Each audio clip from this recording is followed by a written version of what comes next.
Hey everybody, welcome into Western New York Athletics. The postseason is here and we're here to hit the diamond, talk about softball. This is our official Western New York Athletics softball playoff preview show. I'm Francis Beck, joined by the one and only Tom Prince. And Tom, this is a day we've been working really hard at putting together.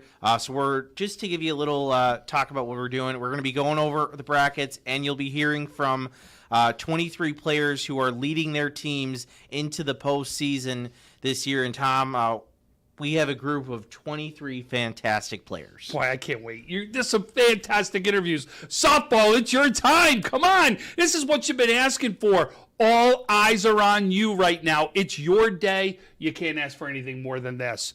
But let's talk about how these 23 young women were picked, right? We're not going after and saying this is the top player in Western New York. These are the only players. Yes, some of them are. Some of them are just representatives of their teams. Some are a top player on their teams.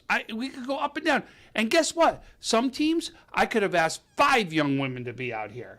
But we had to limit it to 1, right? Yeah, we wanted to get as many teams as possible represented. And what we did was we looked at the brackets, and the representation for the most part was from the upper teams that were ranked, right? Because think about it. You have A1 and A2 brackets alone, right? There is approximately 16 teams right there alone, and sometimes over 20 teams. So what we did was take a little bit from A1, a little bit from A2. But we only have 4 young women that are representing every single class. And we tried to stick with the teams that are getting the higher seeds. That's where it came from.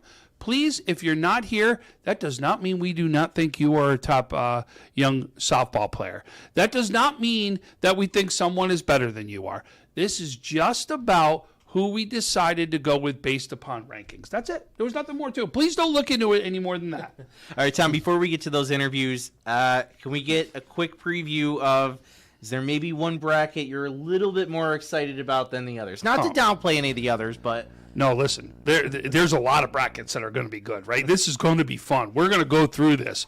But I'll tell you, just as much as the AA bracket is, you get excited about, I'm just excited about D. I'm just as excited about C, right? We've got Division I players all over the place here. We've got top teams all over the place. Small, big, I don't care. We're going to see some big teams.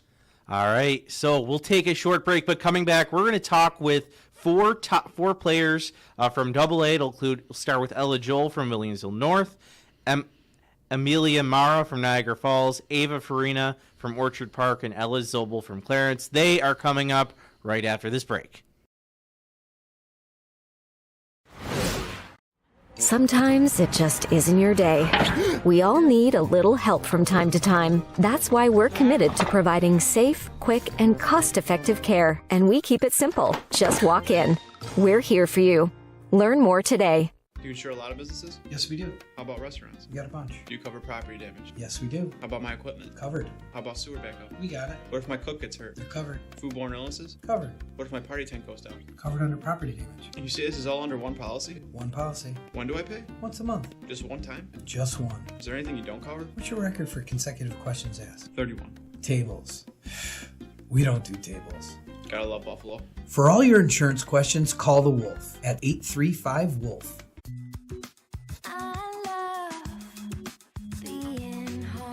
We realize now more than ever is the perfect time to have the perfect house. We're confident we'll find your dream home. Howard Hanna. Home happens here. Our next interview. She comes from Williamsville North. She is one of the top power hitters in Western New York. And boy, you're going to hear a lot about this. She can hit the long ball. She can hit the single. She can hit, period. She's one of the top hitters in Western New York. Ella Joel. Ella, thanks so much for joining me. Thank you for having me. Absolutely. So, Ella, I get a chance where obviously I'm all over social media. I get a chance to see all the different baseball and softball things that happen. I see this nice stat come out of Hot Corners, an area where you do a lot of your training right now in Western New York. Mm-hmm. And it ranked all the home run hitters in Western New York, whether they were boys or girls. And guess who was listed sitting right at the top? It was you with 8 home runs. 8 home runs in one season. You got to tell me how that feels. It feels really good. I didn't really expect it. I set a goal to hit 4 home runs actually this year because I had 3 the past 2 years, and then I ended up with 8. It feels really good.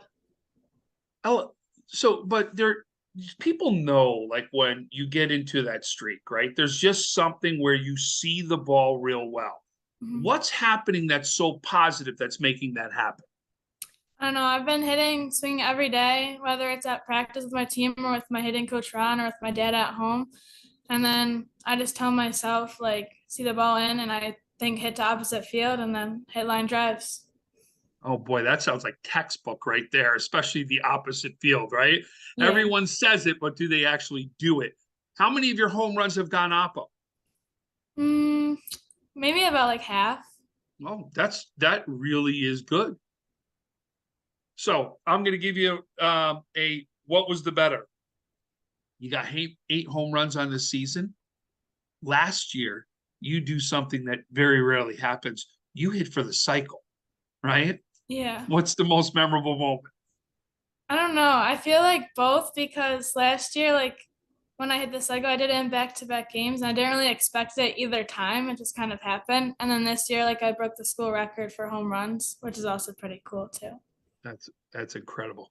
Ella, you're off to Canisius, right? One of the top programs right now in our area and seems to be getting better and better each year. Why Canisius? And I really like the coach and the program there. They have a really good team environment, and it just seemed like a good fit for me. I really like it there. That's fantastic. Ella, now, very rarely, right? So when they pick players of the year for conferences or they pick top teams, normally you see that come from the 1 seed or the 2 seed, right? For the most part. Last year, you're the number 4 seed as Williamsville North, and you get named player of the year. That's a pretty fantastic accomplishment. Tell me your thoughts about that. I did not really expect it at all until the banquet when my coach told me, but it felt really good. Like I didn't expect it, but it was like a really good honor to get. And like I said, as most people go try to gravitate towards those top teams to give those awards out, which just shows the kind of year and the kind of player you truly are. That really is something that's amazing to me. So this year, you're again going to go in as the number 4 seed, right? Is exactly where it looks like you're landing right now. Yeah. So now becomes the team event. Now becomes the playoffs. What does Will North have to do to now advance farther into the playoffs? We've been playing really good lately. Our batting order, we're hitting like 1 through 9. Our pitching and defense has been really solid. And I think just carrying that momentum into playoffs is really going to be key for us. Like yesterday, we had an extra innings win over Will East, gave us really positive momentum going into playoffs next week. Yeah, I saw that. That was a very big victory right there. So Ella, we're kind of gonna now play a little bit here a game. Section AA champions, Williamsville North. What happened on the field to make that happen? Just everyone on the team contributing, everything going well, everyone hitting, everyone fielding, solid pitching, everyone playing a part in the win. There we go. No doubt, folks, if you have not seen Ella hit, you better get out there and see her. I'm going to tell you, a top hitter, she's proven it now for 2 years here in Western New York. She's done it with the long ball. She's done it for average. She's absolutely just done it. And that's really where her success has been come, and no doubt success in the future. Ella, I want to say thanks so much for joining me. Good luck the rest of the way. No doubt Will North should be a team to be reckoned with, and we're going to see how this one plays out. Thank you. I'm with Amelia Mara of Niagara Falls Softball. She's our next guest on our preview show. And Amelia, Niagara Falls 11-4 this season. Let's just start with this. What's been the key to the Wolverines' success this year? Honestly, last season we kind of struggled with like not being close as a team, and this year we kind of really pulled together and stuck together. Like whenever we get down, each other we pick each other up, and we're having a bad game. We always know we can count on our teammates for that. 11-4 this season. You have your losses, NT, Newport, and you have 2 to Niagara Wheatfield, a very good Niagara Wheatfield team, by the way. Of those losses, which would you say you guys learned the most from? Honestly, probably the NT game. The NT game, we walked in there highly confident, but that game, I actually got injured first inning and I was unable to play. I'm actually just getting back this upcoming Monday for playoffs. And like losing a player, I feel like really we learned a lot from that because we didn't connect as well as we did because I was at every one of the other games besides that one. So it was definitely a learning experience for us, realizing that once one player goes down, we can't all come back. Like we have to all be together and come back together for us to be a team, us to get the runs, us to get the hits defensively and offensively. You guys reached the semifinals last year. You lost to Orchard Park in that game. What did you guys learn from that experience that you tried to take into this year? So a lot of us were in slumps last year, like major hitting slumps, and we definitely worked on that more. We had preseason practices and stuff like that to help us better prepare for this season, knowing that the competition was going to be better. Amelia, if I could, I want to turn the attention to you real quick. If I could describe you in 2 sentences as a softball player, how would I do so? I am very determined. Like every game I go into, I'm very confident, like always confident going up to bat. Like you always know, like, okay, I'm in this situation, runs need to get in. Let's start. Like, let's get single. Let's do that. Another sentence. All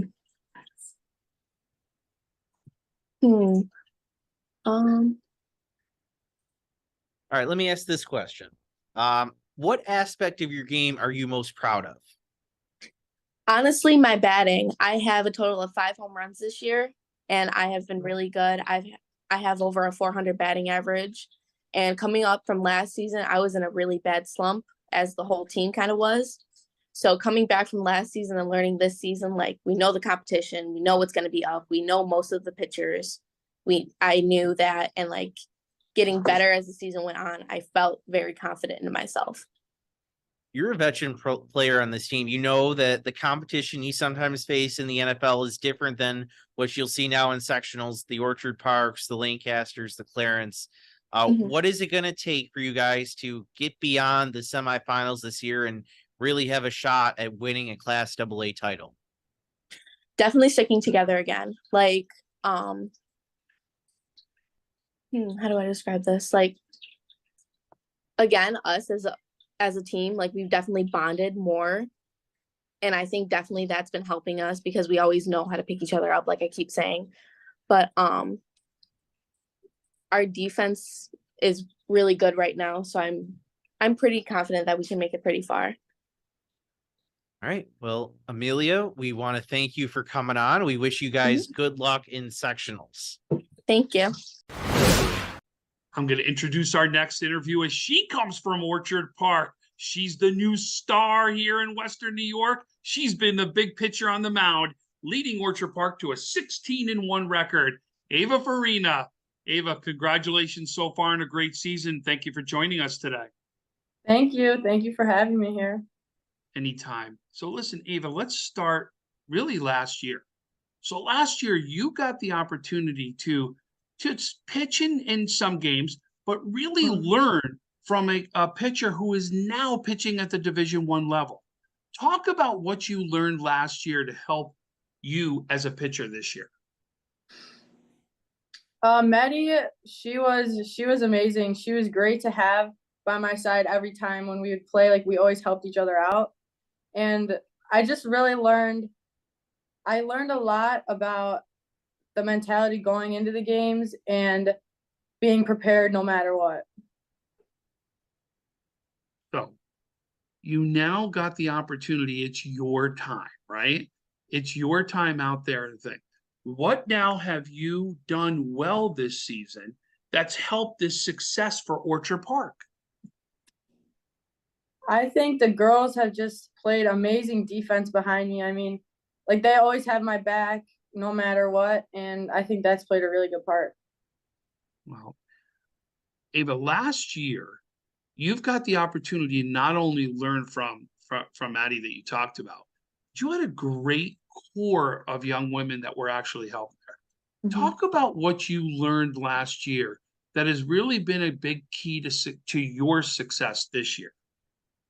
Yeah, so I was really close with Maddie Balk, and I was really close with Juliana, Vernie, and Maddie Cavelli, obviously, and my sister. And they taught me a lot about the mental side of the game and how important it is to maintain that, especially during this season. So yeah, that was a big difference. So Ava, you pointed out your sister there. So for those in Western New York don't realize, your sister's committed to play at Houston. That's amazing. Like, just look at some of the big schools that we've had here in Western New York, right? Mississippi State, Tennessee, Houston, Florida State, right? We could keep going on here. Purdue, right? All those ones that you went out there and mentioned. But you've had to talk to your sister, and she's trying to teach you to get you ready for the next step. What are some of the things she's taught you? She's taught me to play the game because I love it, and always remember why I do it, because even though it gets really stressful, and athletes are like, they really struggle with mental health sometimes because it's so much, but she's just made sure that I focus on my mental side. And that is crucial. That really is, because the mental part of the game, you can see there are so many people that have mental coaches now at whatever level it may be. For sure. So you've worked on the mental game, right? You've worked on the physical part of the game, right? You've learned along the way. Now the big question is, what is it going to take for Orchard Park to go after a possible sectional championship? What do they have to do on the field? I think we just have to keep taking it game by game, playing every game like it's the biggest game we've played, and work good together as a team, have fun. I think that'll be really important. Just keep working hard.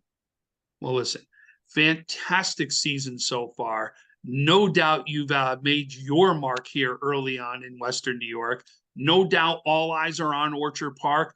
We wish you good luck the rest of the season, and absolutely good luck for your playoff run. Thank you so much.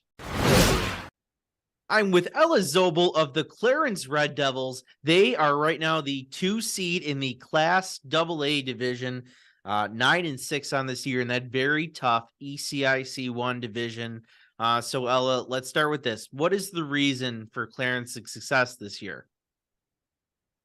I think we're super young this year, so we've faced some challenges, but just overcoming those little things and like working together as a team and everyone stepping up in their role has been a huge part of our success this year.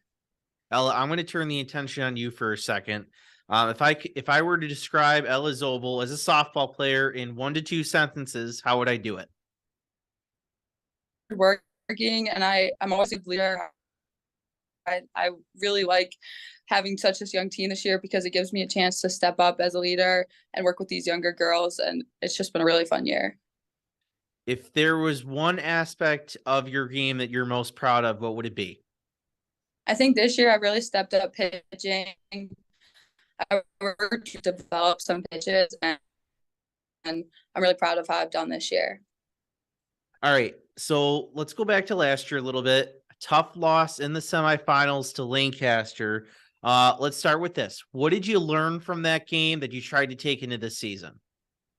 I think we learned that we got to hit earlier.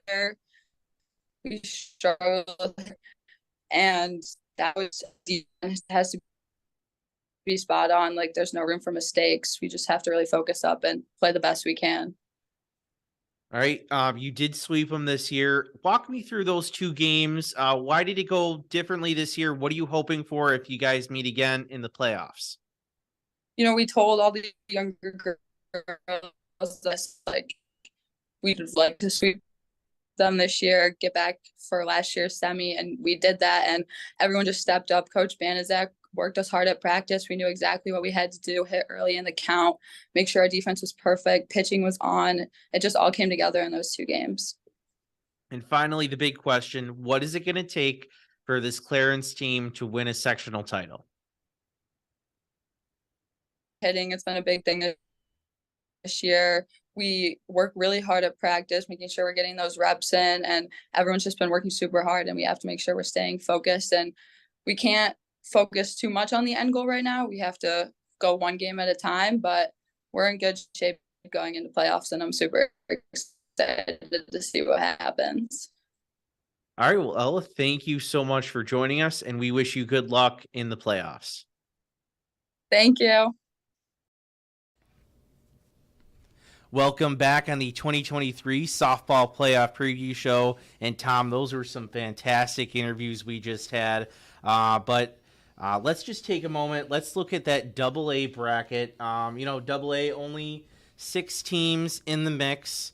You have right now the number 1 seed. It's Ava Farina and Orchard Park. Actually, 8 teams are in the mix. Oh, 8 teams are in the mix. The number 1 seed, Ava Farina, Orchard Park. Number 2 seed is Clarence. Number 3 seed is Lockport. And number 5. Number 3 is Niagara Falls. Number 3 is Niagara Falls. Let me start with this. The first game you see be on the 22nd, Monday, Orchard Park against Jamestown, 1-8 game. The 4-5 game is Will North Frontier. The 2-7 is Clarence Lockport. And the 3-6 is Niagara Falls Lancaster. Tom, what are your first thoughts on this AA bracket? Well, first of all, you got to like this Will North Frontier matchup, right? Mm-hmm. Think about it. They still have to. So you're talking about they played one time this year. I know what the score was? 1-0. I was going to guess that. 1-0. Like that right now is a game I got circled out there, right? You got to circle that game. I also like in this one the Niagara Falls Lancaster game, right? Honestly, we know Lancaster lost a star pitcher, right? We know she's off right now pitching for Florida State. Maddie Balk, like we get it. But I'll tell you, do you ever want to count Lancaster out in any type of games? But I'll tell you, if you don't think this Niagara Falls team is for real, they are, right? And they are playing with the absolute best of them out there. There's a reason they're one of the top teams to come out of the NFL conference. That was another one I got circled out there to see what happens. And, we were talking to Amelia, this team is hungry to make it beyond the semifinals like last year. So they're going to have, could very well have a date with Clarence in that one. So, and this team believes they're more than capable of beating Clarence and making it to that sectional final. And that's going to be the key. I mean, you also going to see what comes out of that top right now. If the seeds play out, still an Orchard Park Clarence final will be something to watch. It should be an absolute pitcher's duel if that happens. But listen, don't think Lancaster, don't think Niagara Falls, don't think Frontier, don't think Will North are going to have a play in this, because they absolutely will. This is going to be a fun bracket to see how it plays out. A fun bracket indeed. Semifinals going to be coming up 5/24 Wednesday, and then the 30th next Tuesday are going to be the finals at Depew. Of course, those finals are going to be on the NFHS network. Coming up. I was going to say, I was just going to make one other point real quick. Frontier has been that young team to also watch out for, okay? Frontier Orchard Park earlier this season, 2-1 in favor of Orchard Park, right? So, but you can see, absolutely, this is a team, and then lost 5-4. You're telling me that Frontier doesn't have Orchard Park circled right now on that calendar going, I want to give them a run? And they know they just need that little bit to pull off that Absolutely. victory. And they're going, and they're going back to one pitch. They're going back to one at-bat. They're looking at everything right now. So I'm telling you, this is why this bracket is so much fun. You're gonna bet against a Will North, Coach Michelle Switzer team? I'm not, because I know how good she is, right? There's a reason she's one of the better coaches in the area. This has got, I'm telling you, all over the place. Even Clarence, right? Let's look at Frontier Clarence matchup. Lost 5-4 in Frontier. It was a great game in that one. They lost 8-0 in the second time. But you can see against the top teams, they've been right there in the mix of things. And Clarence, we already know how strong this Clarence team can be. take a look at what some of the matchups for Clarence are here. But real quick, lost 3-0 to Orchard Park, right? And then you look at the second game against Orchard Park, and they lost 3-0. So, and the other one was actually 3-0 twice. I apologize if I didn't pick it up. It was 3-0 twice they lost to them. Listen, folks, this is for real. This is a team that you better not come in and close your eyes to any of it, because this is going to be fun. Certainly a fun division indeed. So coming up next, you're going to hear from 4 ladies from Class A, including Julia Kuchoff from Niagara Wheatfield, Ella Wesolowski heading to Mississippi State from Williams East. We have Gia Gangi going from Will South, and Olivia Ross from West Seneca. They are coming up on the 2023 softball playoff preview show on WNY Athletics. Western New York Immediate Care's new locations are now open. Whether you've suffered a minor injury or just aren't feeling well, Western New York Immediate Care provides safe, quick, high-quality care at an affordable cost. Our clinicians are trained to diagnose and treat non-life-threatening injuries and illnesses, and are equipped with on-site x-ray and labs to help you feel better, faster. With 4 convenient locations open 7 days a week, Western New York Immediate Care is here to help when and where you need us. Visit us online to learn more. Logistics Plus is a global transportation provider headquartered in Erie, PA, with locations worldwide, including right here in Western New York. Logistics Plus is consistently recognized as a fast-growing transportation and logistics company, great supply chain partner, top freight broker, leading project cargo manager, and a great place to work. With a strong passion for excellence, our 500-plus employees put the plus in logistics. Call our Buffalo office today for an efficient, personal approach for all of your transportation needs. Now, I want to welcome our next interviewer. She comes from Niagara Wheatfield, Julia Kuchoff. And I've said, I've always butchered this poor woman's name and wanted to make sure we got it right. So, Julia, congrats so far on a great season, and thank you for joining us. Thank you for having me. So, Julia, 17-2, 14-0 in conference. Nobody goes into a season goes, we're going to be that good, right? We're going to just go through everybody in conference. What did you think when things started off this season? I knew for sure going into the preseason and into tryouts that we had a very strong team. We had a very close-knit group of girls, and the athleticism on our team is outstanding. I mean, we all work in the off-season to get better, and I just knew going into this that we were all determined and we were ready to go far this year. You know, college coaches, this young woman has not even committed yet. And from what we understand, she's even better at volleyball than she is at softball, which to me is absolutely amazing for what we've seen on the field by her this year. I'm going to tell you, this is somebody we want to make sure gets some looks out there. You know, but let's talk about the makeup of your team. Your makeup of your team is not the typical, this is a softball only player, right? It is young women that are actually multi-sport athletes and thrive in some of the other sports. Talk about how that has helped Niagara Wheatfield. Well, Niagara Wheatfield is a very strong sports program. So we have girls coming from other sports like basketball, and we also have soccer. And I know that, and we also have volleyball too. We have a few volleyball players. And even if people aren't doing sports, we all play on very competitive athletic, like travel teams and club teams. And we also do a lot of workouts in the off season. So I know that, like, even with our, like, range in the sports that we play and, like, our practices and workouts that we do in the, like, outside of, like, main practices, that it's, like, definitely going to help us and help us grow as a team, too. That's fantastic. And do you think that that's been the key to success for so far this season? Yes, for sure. So, number 1 seed right now going into the playoffs, right? You know the bullseye's on the back. What does Niagara Wheatfield need to accomplish for them to make a run in sectionals?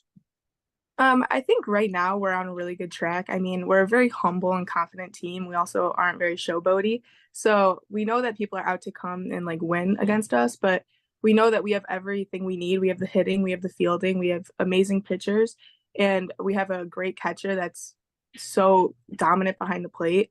And I just know that if we keep doing what we're doing and have great at bats and like we need our key players to come at key times, and that's what we've been doing so far. So if we can keep up with that, it'll be great.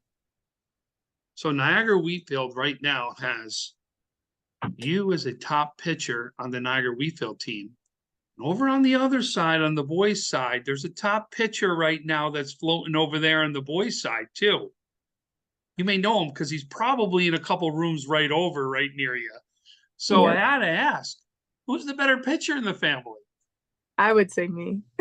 And I'm sure if I interview him, he's going to say the same thing. Maybe, I don't know. That's fantastic. Listen, Julia, seriously, congratulations on a great season. No doubt whether you choose volleyball or softball, that somebody at the next level is going to be getting a special player. Congratulations. Keep going on. We can't wait to see what happens in Western New York, but we know that Niagara Wheatfield is going to be in the mix. Thank you. I'm with Ella Wesolowski of Williamsville East. They are currently in the Class A1 playoffs, 13-4 on the season. I believe they're the 2 seed. I forgot to put that in my notes, of course. But Ella, a strong season once again for the Flames. Let's just start with this. What's been the key to the Flames' success this season? I think the key is we have very good team chemistry. We all get along. We're not just friends on the field, we're friends off the field too. In the classroom, we're pretty much all around each other. Everybody just has a really good connection. I feel like we all got together and we're just playing really well as a team. And no matter if the top of the lineup is struggling, the bottom of the lineup's got us. Or it's just we're all picking each other up, and I think that's been one of the big things this year. I imagine, go down memory lane real quick. 5 years ago, you were an 8th grader on that team that went perfect, won the state title. How much was chemistry important to that team, and how much wisdom from that time are you trying to impart on your younger players right now? Oh my gosh. When anybody brings that up, I just get immediate goosebumps because that weekend was the best of my entire life. I mean, something that I learned from that weekend was the upperclassmen. I was that little 8th grader. I was super intimidated. And it was a big stage for me to be on, being the starting catcher, as an 8th grader. And they made it a point to talk to me and to get me out of my comfort zone and to make me feel like part of the team. And I've carried that along with me, on the years. And being that senior, I want to make sure that everybody is included in the team and nobody's on the side just all being quiet. And I just want to be that person you can come to talk to.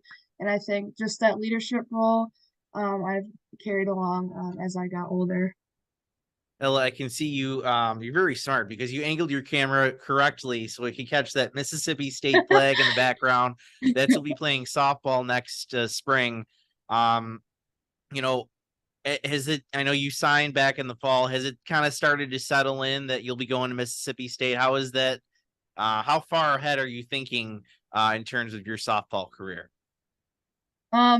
Like I don't even know where to start. I've already got one foot out the door. I'm just so excited. I don't even know where to start. Back when I committed just didn't feel real. It still doesn't feel real. Like going and leaving, knowing that I'm gonna be there in 2 months it's just crazy. And I don't know. I really don't know what else to say. I just can't wait to be there. I love the culture there. I love my coaches. I'm best friends with my roommate already. She'll be on the softball team as well in the 2023 class. And yeah, I wouldn't be where I am today without that 8th grade year again. Coach Durr really believed in me. He pulled me up. And he forced me to be a little on the spot more. I was that little 8th grader. Everybody has helped me to be in that leadership role I am today, and that's really pushed me in my confidence to where I am to softball today. If you can do it in 1 to 2 sentences, what kind of player is Mississippi State getting in you? I think humble and hardworking.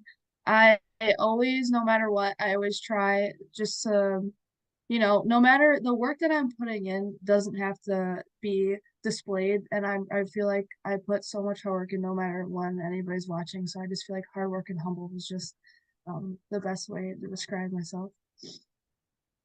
Let's go back to last year. So I was looking at last year's stats last year's record, and you guys didn't have the greatest of regular seasons, but you snuck your way into the A crossover game.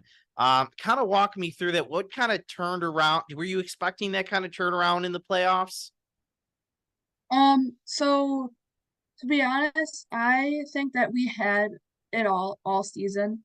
But I mean, not as in playing and our results, but I just think that we were still trying to get together as a team and figure out what worked for us. And I think that was just the biggest thing. And then we, like you said, we battled our way into the crossover game. Yeah, but I think we all came together at the right time and we made that happen. So you lose to South, obviously a tough loss. We'll get to them more in a second, but what did you then learn from that season with everything that happened? How did you take that into this year? Yeah, so obviously, out of any teams, South's our rival, so losing in the crossover game was pretty tough. I mean, 1-0. This year, I think we just had that drive right from the start. We had a lot of returning players. A lot of experienced girls, even the girls that are freshmen or underclassmen, our juniors, all returning. We got a few new freshmen, and which have really contributed to the team. So I think we just came out right from the start, and we're all hungry. So, all right, two teams I want to talk about: South and West Seneca East. I believe you split with South this year, and I know you lost to East. So what did you learn from those games, and how do you feel about taking on either one or both of them? Or actually, would you taste one of them probably in the crossover game? How would you feel about a matchup in that crossover game against either one of those teams? yeah, so actually this year we were 2-0 against South. We split it against West Seneca East though. Gotcha. But either of those teams, I think we've seen them enough now to prepare ourselves and be able to feel super confident going into a game against them, hopefully farther down and on the road. And even the second game we played them, every time we play somebody for a second time, we're good at making that adjustment. And I think that third time around for either team, we're just going to come out even stronger. All right, and finally, we know the expectations are to win a sectional title, but I'm sure you guys would like to go beyond that. What is it, if you could break it down to just a couple of things, what is it going to take for this Willys team to win a sectional title and go further this year?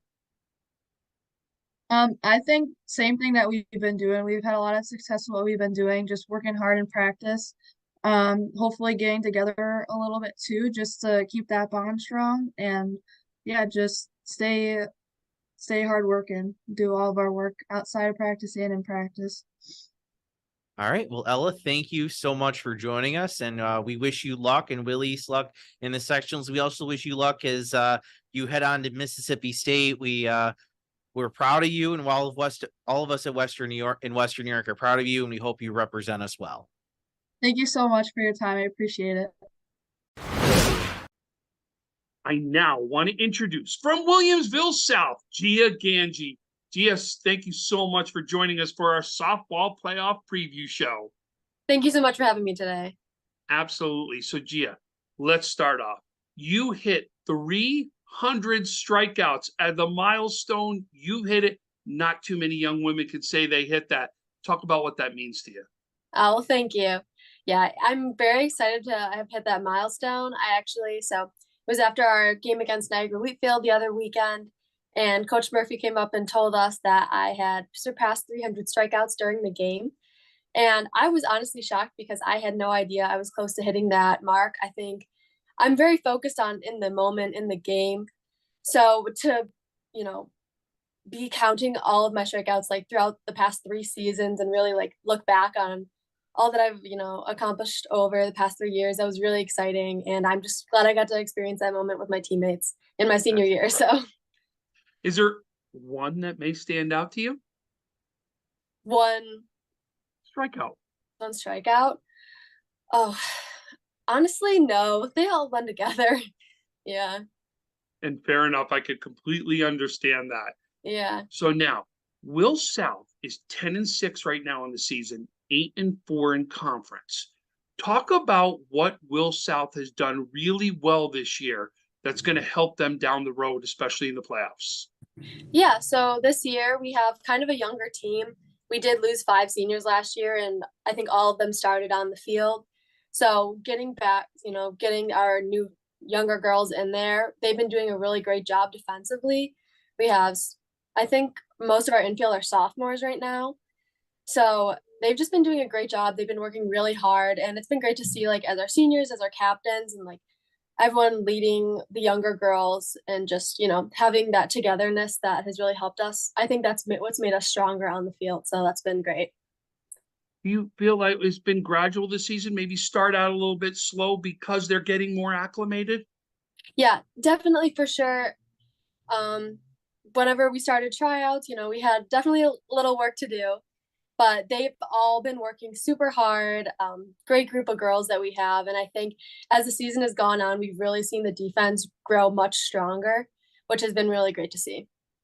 Right. So Gia, if I say to you, Will South gets back to the point they got to last year, what had to happen on the field for Will South?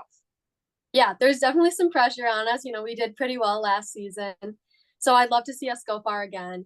I think what could really help us is we're sometimes a little inconsistent at the plate. So I think once we get rallies going, the past few games, we've been scoring more each inning rather than, scoring one inning a game and maybe like a few runs, having a rally. So if we're more consistent at the plate each inning, I think that's going to really help us when we get to these playoff games. That's fantastic. Well, Gia, I want to say good luck for your playoff run. No doubt everyone's going to expect a run from Will South. Congratulations on reaching the milestone you've reached. Congratulations on a big year so far this year, and good luck at the playoffs. Oh, thank you so much. Thanks for having me. You're welcome. I'm with Olivia Ross of West Seneca East softball. They are 9-4 this year, and right now they're slotted in first place in Class A2. So Olivia, we'll start with this. What is the key to the Trojan success this year? I'd say working together as a team. We've got a group of pretty young girls, and just a lot of new energy this year. And I think we've really worked well together. We have a great bond, and I think that's helped us get really far. All right, I'm going to turn the attention on you for a second. Obviously, you're one of the leading hitters. You're one of the top pitchers on this West Seneca East team. If I could describe Olivia Ross in 1 to 2 sentences as a softball player, how would I do it? Wow. I'd say that powerful. She knows what she's doing, and she has a lot of confidence in the circle. What skill or aspect are you most proud of as a player? I think my ability to read what situation I'm in, knowing how I want to approach the situation I'm in, what I need to do, what needs to be done at the time.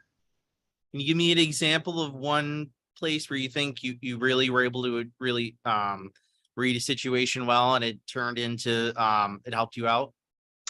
Yeah, I think it was our game against Starpoint.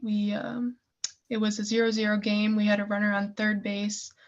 And my approach to that situation was trying to throw the ball towards her hands more, trying to get her to foul off, get ahead early in the count, to make it a little bit easier for my fielders and for myself to get the out. All right, so I want to go back to your team a little bit. So I was looking at your schedule, 9-4, but you had 3 losses in a row in that late April, early May area. What happened there? Was it just the opponents just kind of just happened at those times? Was something not gelling right as a team? Take me back to that. I'd say during that time we struggled a little bit to hit the ball. When like placing our hits, I'd say we were hitting pretty well kind of to them. But yeah, it was kind of low on the hitting scale. Defensively, we held it together pretty well, just some mistakes here and there that cost us a few runs. All right. The team that ended it all last year, Williamsville South. I know you played them twice. You split with them. Mhm. You fell to them in a close game in the semifinal last year. Let's first start with this last year's game in the semifinal. What do you remember most about the game? What did you guys try to take away from that? Last year it was a pretty well fought game. South is a great team. They're always our top like opponent. But I'd say last year we were trying to take away staying through the whole game, staying strong through the whole game. We kind of died off towards the end. So I think we were trying to take away of staying consistent through the whole game. And you faced him twice this year. You split with him. I believe you beat him in the early part of the season. Then you fell to him later. Take me through those two games. Yeah, they were our very first game of the season. I knew what I was walking into. And our team knew we were walking into. They're, like I said, one of the toughest teams that we have to face. So we started off on a strong foot. We made sure we jumped right out of the gate. We were aggressive towards them. They have a great coach who is also aggressive towards us. So we were careful with that. But in the second game where we unfortunately lost, I'd say there was a couple mistakes that had costed us. We got in our heads a little bit, and they scored their runs, and we unfortunately weren't able to come back from that. All right. So finally, the big question, what is it going to take for this team to not only reach the semifinals again, but make it past there and win a sectional title? I'd say that get those bats going. We've definitely been better later in the season, kind of settling into what needs to be done. Defensively, we're pretty locked in. But I'd definitely say getting the bat on the ball is going to take us really far. We're really good together. We work really well, but I think that's our weak point right now. All right. Well, Olivia, thank you for joining us today on our softball playoff preview show, and we wish you guys good luck in the postseason. Thank you so much for having me.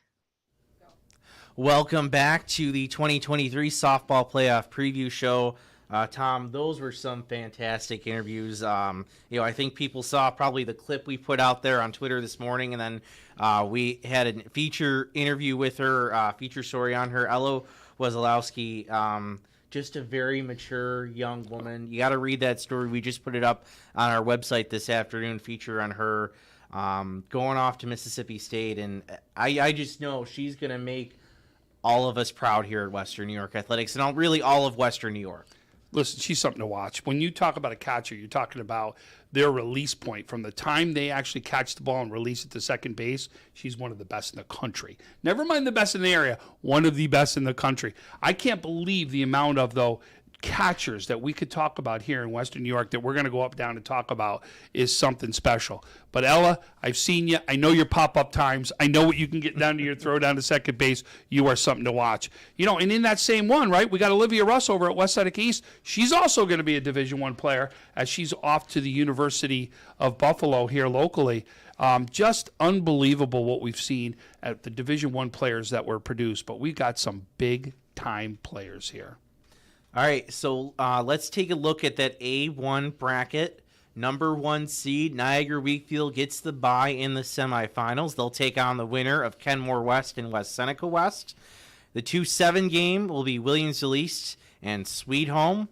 And then at number 3 seed, North Tonawanda will host Hamburg. So, Tom, first thoughts when you look at this A1 division. Obviously, those first 2 seeds are the front runners to make it to the finals. Who do you think is going to give them a scare? Well, listen, that 4 or 5 game should be a fun game, right? Ken West, West Seneca West. Remember, West Seneca West won this last year, right? Yeah. So are you going to count out against a team that knows how to win and has done it before? No, you absolutely don't want. And then remember, what West Seneca West is very deceiving when you look at that record, right? Why is that so deceiving when we look at that record? Because they play up a conference. So their conference is the ECIC 1 that they play in. They've played nothing but AA teams. They've been challenged. They understand what they've got to do to win. This will be a tough out. This absolutely will be a tough out. And if they get by Ken West, boy, I cannot wait to see Niagara Wheatfield and West Seneca West. This Niagara Wheatfield team is for real. And I'll tell you, you want to know what kills me is Kuchoff right there. You look at what she's capable of doing on the mound. That's not even her best sport. I know. Right? She's really a volleyball player, number one, and softball number two is how she ranks them.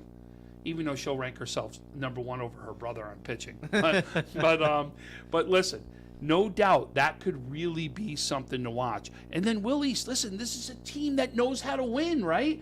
This is a team that's been a perennial powerhouse year after year after year after year, right? They know how to win. There's no doubt about it. The question will be right now is that 3-6 team, can North Tonawanda come out of that and then challenge a possible Will East right there for that semifinal spot to get to the finals? You know, one of the things that kind of struck me as I was doing my research to talk to Ella was that last year this Will East team kind of snuck in to the final and winning the crossover game. This team was barely above 500 in the regular season, and then they kind of got hot during the playoffs and ended up in that A crossover, losing to Will South in a close one, who we'll talk about in just a second here. But this team is, Ella was talking about, it's about chemistry, and they picked up that chemistry in the playoffs. They kind of kept it. They made sure they got it early on, and they're seeing if they can go a little bit farther. Obviously, South is going to be on their minds, but they're not the only team that's going to be coming out of day two they're worried about, and obviously you can't look over Niagara Wheatfield. And remember, it was a new coach, right? It was a lot of things were changing over there at Will East. There was time for an adapt to happen. Once that happened, the click, right? All of a sudden the light bulbs go off, and then all of a sudden Will East took right off and really made a run. Again, this is a team that's loaded with talent on there, and we'll see exactly how it plays out. It should be really fun. And I'll tell you what you want to take a peek at, because the team that we haven't really talked about a lot is the North Tonawanda team that's out there, right? So really what you want to do is to take on North Tonawanda and then take a look at some of the big matchups that they've had, right? Niagara Wheatfield, the number 1 seed, they lost 4-1, right? It wasn't like this was a blowout. 4-1. This is a team that could compete with the upper teams out there. The second time they did lose 9-1. Well, and look, you have Niagara Falls. There you go. They won 6-5. Yeah, they split Niagara Falls. Right? So, in other words, this is and they had a big win over Loopport, who is going to be big in B1. So that's the point I'm really trying to make here is do not count out North Tonawanda of not being a part of this. They will be in the mix of things, and if you're going to overlook them and try to go past to one of the other teams like a Niagara Wheatfield, watch out, you may get caught. All right, let's pop over to the Class A2 tournament. We'll bring it up on your screen. Number 1 seed getting a bye to the semifinals is the Olivia Ross-led West Seneca East Trojans. Number 2 seed, Williamsville South. They'll take on 7th seed CSAT. That will be Thursday night. And then the 3-6 game also happening Thursday night, be Grand Island against Amherst. And then the 4-5 for winner who will take on West Seneca East will be Star Point and Kenmore East. I think... Want a little fun fact? Coach Benker right now for West Seneca East is somebody who also coaches baseball. And for a while, I ran the Southtowns Travel League, which was one of my leagues for a year. And Coach was actually one of my coaches in the leagues for multiple years and actually coached in the Southtowns Travel League. Oh, nice. So it was great when his number came up and I go, I know exactly who this one is. This should be an easy one to get hold of. Great coach, has been about winning, really helping with that West Seneca East program, no doubt about it. So I didn't mean to cut you off, but I thought it'd be a fun little thing to add. So West Seneca East, so they're 9-4 on the season. They had... really been strong so far this season. Their only blemish was they had a 3-game losing streak in late April, but they split Will South, and it's a team that they lost to last year in the semifinals, Will South. So certainly they're going to be looking towards Will South in that final. Whoa. You do not look past this Grand Island team. Well, now wait a minute. I'm not looking past Grand Island. All right. Right? Grand Island's the real deal, right? No doubt that Grand Island is going to be in this mix right here. And if we take a look at Grand Island in that record, right? let's take a look at some of their games that they've done, because they have also come up big. And if you remember, inside some of the games we've seen, look at this. North Tonawanda won 1-0, lost 6-2 to Niagara Wheatfield, right? Won against Lewiston Porter 12-0, an 18-9 win over Will North inside Western New York Athletics day, right? That was actually our day right there. Lost a tight one to Niagara Falls, and then lost 2-1 to North Tonawanda, 5-0 to Niagara Wheatfield. I'm going to tell you right now, this team will be ready. This is going to be a great one. That's the one I've got circled, is Niagara, Will South, Grand Island, getting to the next round. Boy, I'm all over that game. That one I'm circling 10 times over, because I think that's going to be the big matchup right there. You know, I do. That's a good point. I do want to finish up West Seneca East before we get to Will South. Those 3 losses that I mentioned in a row. You had one Amherst 9-5. And then look at these 2 games. You have West Seneca West, a rivalry game. We talked about West. They're in that big ECIC one, a 1-run loss in that one, and then a 1-run loss to South. So these aren't losses to sneeze at here. Those are, I don't want to say impressive losses, but they're not anything to hang your heads about. That's if that's the worst part of your seasons is 1-run losses to West Seneca West and Will South. Yep. You had a pretty good season. 100%. 100% I agree with you right here. Like I said, this is going to be a fun one, right? Will South, we already know. Coach Murphy is an incredible coach for this South program. If you don't think she's going to have them ready, you're crazy, right? She will have them absolutely ready and more. This is going to be, I'm going to tell you, some great matchups right here. 1 through 4 in this one, and then if you're going to add Ken East in the mix as the 5 seed, right, should be an absolute real fun one to watch. And then again, you know, we talked about, like, anything can happen at any time. We'll see what happens, but I really like this bracket. All right, Williamsville South, defending champs in Class A. They'll look to keep that title. When we come back, we're going to move down to Class B. We're going to be talking to 4 young ladies: Emma Edwards from Olean, Mia Vanelli from Depew, Kayla Jo Lynn from Falconer, and Jordan Lucas from Fredonia. That'll be next on the WNY Athletics Softball Playoff Preview Show. Western New York Immediate Care's new locations are now open. Whether you've suffered a minor injury or just aren't feeling well, Western New York Immediate Care provides safe, quick, high-quality care at an affordable cost. Our clinicians are trained to diagnose and treat non-life-threatening injuries and illnesses, and are equipped with on-site x-ray and labs to help you feel better, faster. With 4 convenient locations open 7 days a week, Western New York Immediate Care is here to help when and where you need us. Visit us online to learn more. Logistics Plus is a global transportation provider headquartered in Erie, PA, with locations worldwide, including right here in Western New York. Logistics Plus is consistently recognized as a fast-growing transportation and logistics company, great supply chain partner, top freight broker, leading project cargo manager, and a great place to work. With a strong passion for excellence, our 500-plus employees put the plus in logistics. Call our Buffalo office today for an efficient, personal approach for all of your transportation needs. When you're ready to buy a home, start your search at howardhanna.com.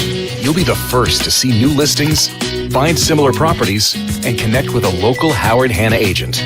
Get started today at howardhanna.com. All right, I'm with Emma Edwards of Olean Huskies softball. And Emma, this Olean Huskies team's off to another good season, 14-3 overall. Second right now, slotted in that Class B1 division. So Emma, tell me, what makes this Olean Huskies program so successful? I think what makes us so successful is we just really play together as a team, and we focus on each game individually, and we know that each game matters, each play matters, and we take advantage of that.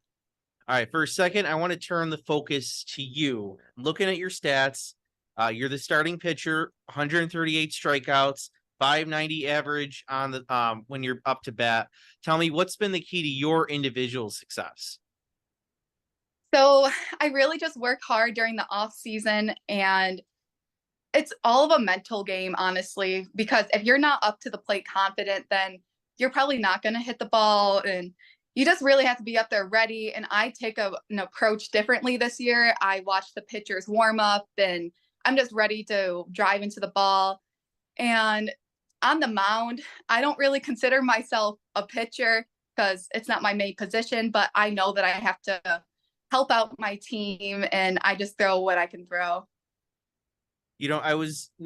Something that jumped out when I looked at your stats, according to the website, every time you've hit the ball, you've scored a run.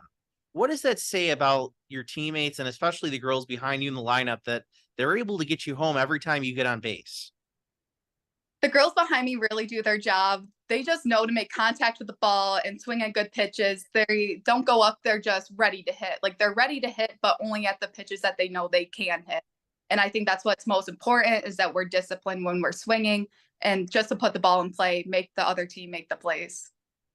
All right. I want to jump back to this last week. So 14-3, we mentioned 2 losses you suffered last week. One was to Fredonia. The other was to Falconer. I think they were on back-to-back days. What did you learn from those games? Obviously 2 teams that will go very far in their playoff runs. We learned that it's all mentality, that if our heads aren't in it, then we're not going to play our game, and we have to keep each other motivated. We have to keep on each other, and the energy has to be there, because if our energy is not there, then we're not going to be there physically. I know you don't want to remember this, but last year your season came to an end against Depew in that B1 final. There looks like they're going to be the 1 seed. Let's first start with this. What do you remember from that game, and what lessons are you and your teammates try to take away from that as you get ready for this playoff run? So last year when we played Depew, we went into there thinking like, okay, this is the game. This is what we have to, this is what counts. This is what matters. And this year, I think we just have to think of it as another game. We can't just go in there thinking like, oh gosh, like we're playing Depew. Like, no, we have to be in there. Our heads have to be on it. We're just playing any game. All right. And finally, if you could break it down to 1 or 2 things, what does the Olean Huskies need to do in order to change their fate and win a sectional title? We just have to play together as a team, because when we put all of us together, we can be a very good team. And that's what we just have to continue doing, game by game together. All right. Well, Emma, thank you for joining us, and we wish you good luck on your playoff run. Thank you so much. Here's our next interview, and it has to be somebody that you recognize. It is the power hitter in Depew. She's known for the home run. She is absolutely the junior sensation from Depew, Mia Vanelli. Mia, thanks for joining me. Thank you for having me. So, Mia, for those people who don't know, you are actually committed to play at Stony Brook this year. Tell everybody what went into that decision of you going to Stony Brook. Not a lot, to be honest. Kind of just like I met the coach in October, and I loved the coach. I loved all 3 coaches, both assistants and head coach, and they just made me feel so welcomed on the team. And the atmosphere in Stony Brook, it's on Long Island, so you think of Long Island like it's big, it's huge, but no, the campus is kind of tucked back. It's its own little like area. It's very like subtle and laid back, so it almost feels like home. Wow, that's fantastic. So, Mia, this year you've been tested in a couple different spots in the lineup. We'll actually compare it to Aaron Judge of the New York Yankees, right? You're going to be up in the top of the lineup to get those extra at-bats, or you've been in those power spots where they're looking for you to drive in runs. First of all, where are you most comfortable in the lineup? I'm kind of comfortable anywhere. If he wants to put me in the leadoff, I'm fine with that. If he wants to put me in 2, 3, if he wants to put me in the 9 spot, I'm fine with all of that, because for travel, I'm so used to being put in random spots and just going with it. Okay. So even though you're comfortable, where do you prefer to be in the lineup? Kind of the 3 spot. Okay. Because I just feel like the 3 spot's kind of just me. I was there all last year, and I started off the season there, so I just feel probably the most comfortable in that spot. That makes complete sense. So, Mia, you know right now, everybody knows you for the long ball. I mean, I couldn't believe when I watched you against St. Mary's. 1 pitch, bang. First at bat, next bat, first pitch, bang, it's gone. And I still talk about the one that you hit over the scoreboard at Depew that I think is still going out there. I don't think it's landed yet. I mean, just you've been known for this power hitting catcher, right? I want you to talk about what's gone into your hitting and how you've accomplished what you've done, especially when it comes to the long ball. Kind of just my hitting. It's going in weekly with hitting lessons with Kevin, and we kind of just talk and break down what's going on. Like if I have a really bad game, we talk about what's been going on and how I get back up to the power and how I adjust. If I'm on top of everything, he's like, okay, how do you find the middle of the ball? If I'm under everything one game, he's like, okay, how do you find the top of the ball now to get level? So it's kind of just like breaking down everything I'm doing into little pieces. So you've got an opportunity to obviously know a lot of young women that have gone on to the next level, right? What are some of the things you've learned that you've got to get better at, or that you know you already gotten good at because of what you've learned from them? Never settle. Never settle like where you are. Always try to be better than what you already have and what you already have accomplished. That's fantastic. All right, Mia, you know right now goals are big at Depew. You want to at least get back to where you did last year, even a step more. I know that. What has to happen on the field for Depew to be successful?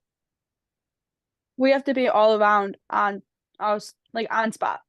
Like we can't really make any stupid little arrows in the field like Dan says we have sometimes. We have to know where to go with the ball at all times and hit our cuts. Main thing he likes is to hit our cuts. If a ball gets in the gap, if we don't hit our cuts, then the game can get out of hand really quickly. There you go. You heard it.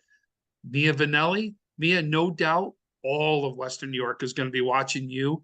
Can't wait to see what Depew's going to do. No doubt big things are in front of you. Can't wait to see how it shakes out. Good luck the rest of the way. Thank you.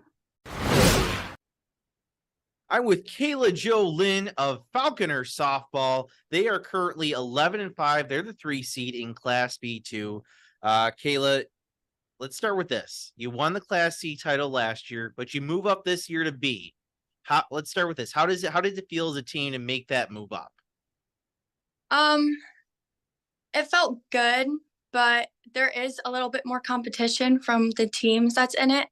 So it's a little scary, but I think we'll be good. That's understandable.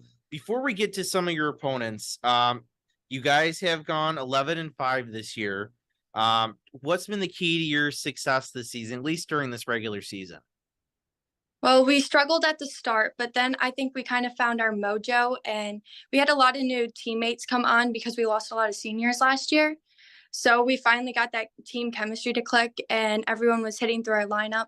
And once that started, it was kind of just wins from there on out. Kayla, I want to turn the attention to you for a second. If I had to describe you as a softball player in 1 to 2 sentences, how would I do it? I would say pretty solid defensively, and that I can come through on the offense when we need it. What part of your game are you most proud of? I would say my defense. I think that I really know like when or like where to go and like what the situation is when people are on base. All right, only 5 losses on the year, and you got most of them to start. You went off kind of a slow start, 1-3. Obviously against some very good teams that should be noted. What was kind of going on at start of the season? Back to like the whole new team thing. I think it just like our chemistry wasn't there, and we had some practices. Well, we practice every single day, but a lot of them were inside because the weather was really bad. So we just never got the chance to get out on the field and play in game situations. Which loss do you think you guys learned the most from this year? I would say probably the Wellsville loss. That was our first game. And I think that kind of really told us like where people need to be and what we need to do as a team to bring the wins. All right, so we'll finish with this. You won the Class C title again last year. You move up. What is it going to take for this team to now win a sectional title in Class B? I think it's really going to be about trusting our pitcher and having a solid defense behind her, and then hitting all the way through the lineup, whether that's long hits or small ball. All right. Well, Kendall, thank you. Or I'm sorry, Kayla. All these names are getting me confused. All the K names getting me confused. But so, Kayla, thank you for joining us, and we wish you luck in sectionals. Thank you. Our next interview comes from down in the South Towns. She is one of the top pitchers in Western New York, and she proved it last year. She got onto the Western New York stage. I am now going to introduce to you Jordan Lucas out of Fredonia. Jordan, thanks for joining me. Thanks for having me. Absolutely. Jordan, you came on the stage last year and just started mowing them down, right? I mean, just seeing what you did from a perspective of a team last year, it was just fun to watch. And you really took that Fredonia team and helped make a run and did it as a sophomore, right? Yes. So tell me what you learned as a sophomore, as a young woman out there, where now you say, boy, I'm so glad I experienced that because I'm going to learn and be much better for it this year. It would definitely be being on a big stage and just feeling the pressure in the moment of like, but also having your team behind you. So like having the pressure has made me be more relaxed on the mound this year. That's great. Well, you had to have been more relaxed because in 2 games this year, you throw a perfect game and then back it up with a no-hitter right there. Now, don't tell me that's not pressure, right? It really is. Yeah, it is. So let's talk the perfect game first, right? Mm-hmm. At what point in the game did you go, oh man, something's going on here? It was probably the 7th inning. And I was like, whoa, I don't think anybody's gotten on, and I don't remember walking anybody. So like, okay, just get through the inning. Just get through the inning. That's great. Yeah, then we ended the final out was an out. It was a ground ball to third, and I saw my third baseman Gabby Matos get it, and I was like, oh, she's got it. She's got it.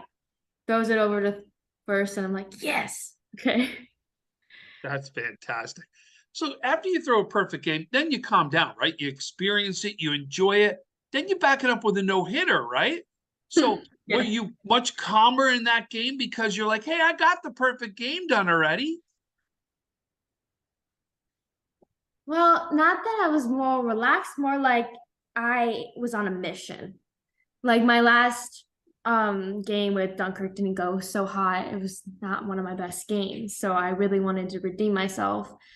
And my mindset going into the game was, okay, I had a bad game last time. I'm going to go in and I'm going to prove to them that I'm one of the best pitchers in Western New York. And do it against a rivalry team. Mm-hmm. It was huge. That makes it even bigger, no doubt about it. It does. So listen, you were so successful last year as a team, right? Mm-hmm. And when you have that success as a team, what starts to happen is expectations now start to arise, right? So the expectations are a minimum.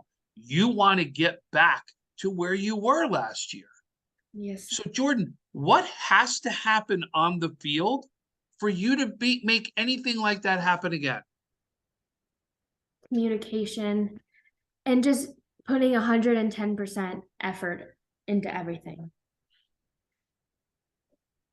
So let's say it this time, the crossover game happens, right? Okay. And this time, Fredonia wins, right? Hopefully. Jordan, what happened on the field for that to happen?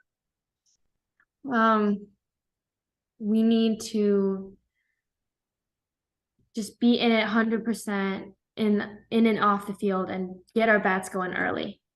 I think if we put runs up, then a little bit pressure off of me. And yeah, basically. Are you ready to take on that pressure? I'm ready. There we I- go. That's what I I- wanted to hear. That's what I I'm wanted to ready. hear. You got it. I want to go far. And that's a true answer, right? From somebody who's a champion out there, who's gonna strive and do everything to be there. Jordan, you impressed everybody in Western New York last year.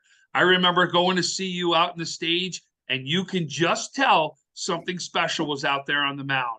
No doubt next steps are going to be taken, and we can't wait to see where Fredonia finishes. Fantastic season this year. Great performances. Can't wait to see how this plays out. Good luck the rest of the way, Jordan. Thank you. All right, welcome back. 2023 softball playoff preview show. You just heard from a couple of very nice young ladies, very strong softball players out of Class B. Class B playoffs already underway. We had some games Wednesday night, 3 quarterfinals. Seeds all held, no upsets in that one. 8 seed Depew moves on to take on DC Cheektowaga. They were 7-6 winners over Albion. They'll take on Depew in the quarterfinals in the 1-8 game. City Honors 19-7 winners over Maryville. They will take on Lakeshore, who defeated Pioneer 15-0. That's the 4-5 game. Olean also got a bye, as well as Depew got a bye into the quarterfinals. They'll take on 7-seed Iroquois, who were 13-2 winners over Dunkirk.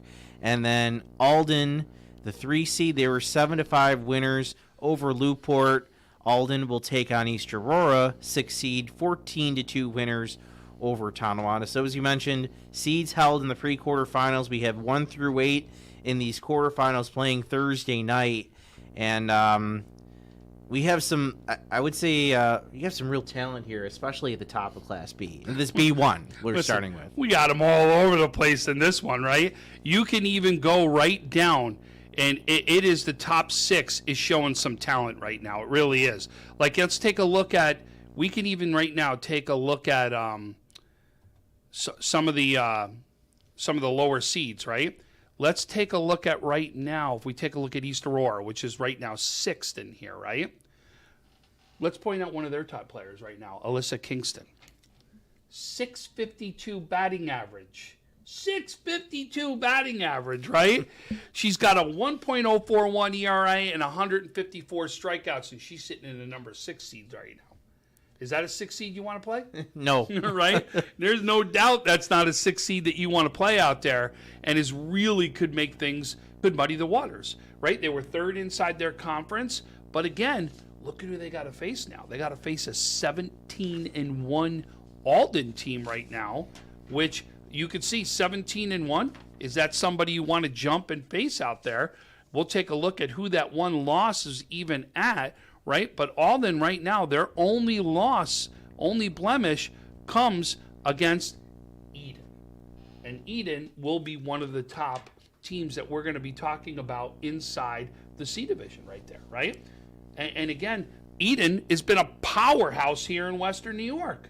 But I'll tell you, it just shows, watch out, this East Aurora team is somebody that could easily step in and really cause some trouble in this one. Tom, I talked to Emma Edwards, and we talked a little about how their season was going. You look at their season, 14-3, they're the 2 seed. Their losses, 2 of their losses, one is to Fredonia, who we're going to talk about more, is a powerhouse in Class B, and then Falconer, who I believe won a sectional title last year, and that was only a 1-run game. So this Olean team, an impressive resume, and they're going to get a home game Thursday, and then if they win, they get another home game. That means Iroquois is traveling Thursday night, and then they're either Alden or East Aurora is going to have to travel out to Lane. That's not an easy drive. No, absolutely not. And there's something that's to say different about than that. It's even different than like a Jamestown drive or Cattaraugus drive. Olean's its a whole other ball game. But listen, but that's part of what we talk about when we get to some of these conferences, how much home team really means to you. And no doubt Olean's got it. Listen, Olean has just been running through some teams there too. Like you said, you're only talking about one loss that's something where you could say is, all right, it wasn't close. But otherwise, they're the real deal. And they've been really putting up some big runs. They're going to be something to watch. But listen, if you talk B1, I'm sorry, it's still going to go through that number 1 seed in Depew. right? It really will. You're talking about Jordan Koenig on the mound is something to watch. You really talk about her biggest blemish is probably just the St. Mary's game, really, that you're talking about there. Which it's St. Mary's. Oh, come on, exactly. I mean, and I'm going to tell you, even I was wowed watching St. Mary's, the way they go up and down that lineup, right? 1 through 9 they can hit on there. But I'll tell you, we talked about the catcher earlier, Ella Wesolowski, and what she can do. Mia Vanelli with a bat in her hands is magical to watch. It really is. I mean, there is at any point, if you get anywhere near the strike zone, watch out. It could go over the ball, over the fence, and some big things are happening. I really think that it's going to go through Depew. The question will be, does East Aurora make the upset, right? Don't count Iroquois out as a 7 seed. Iroquois is a very good team that has been coached and been there in the mix of them. And then, again, you're really talking about, let's see what happens. And even Lakeshore. Lakeshore is a team that is known and been well and been a team that has always been a very good rivalry game against Depew. There's a lot of different games here that to look out for. I'll tell you, this really is going to be fun because you're talking about so many seeds. So far, the seeding has played out, but watch out. We may see more happen. All right, let's jump over to Class B2. This is another big division. The pre-quarterfinals happened Wednesday. Everything pretty much went to standard on the seeds. No upsets. Or I'm sorry, there was one upset. We'll get to in a second. But number 8 Southwestern, they defeated Medina 13-0. Akron defeated Salamanca 21-2. Eden in the 5-12 game, 25-3 winners. Wow, this is a lot of runs for a playoff game here. 11-1. This Eden team's legit. Let's put it that way. 7 seed Roy Hart defeats Cleveland Hill 11-1, and then the one upset Allegheny Limestone, the 11 seed, 22-19 over Springville. That's a wow right there. So that'll set up the quarterfinals matchups we're having Thursday night. You have Olmsted, number 1 seed. They'll take on Southwestern. Akron against Eden in the 4-5 game. 2 seed Fredonia hosts Roy Hart. And then Falconer hosts Allegheny Limestone. You have a lot of really interesting teams in B2, and there's an endless amount of possibilities for the crossover, let alone just the B2 final. Yeah, a lot to look forward here right now. I mean, right now the game that I've got circled in that quarterfinal has to be the 4-5 matchup with Akron and Eden, right? We already talked about Eden's a young team, right? They're younger than they've been in the last couple of years. Coach Naska's got this team ready. This is a young team that we're going to see play up right here and really is starting to gain speed. This is going to be a team that watch out for. They can get real hot. But an Akron team, like I said, 13-3 coming out of the Niagara-Orleans division. You look at their 3 losses, an 8-7 to Lockport, a AA school, right?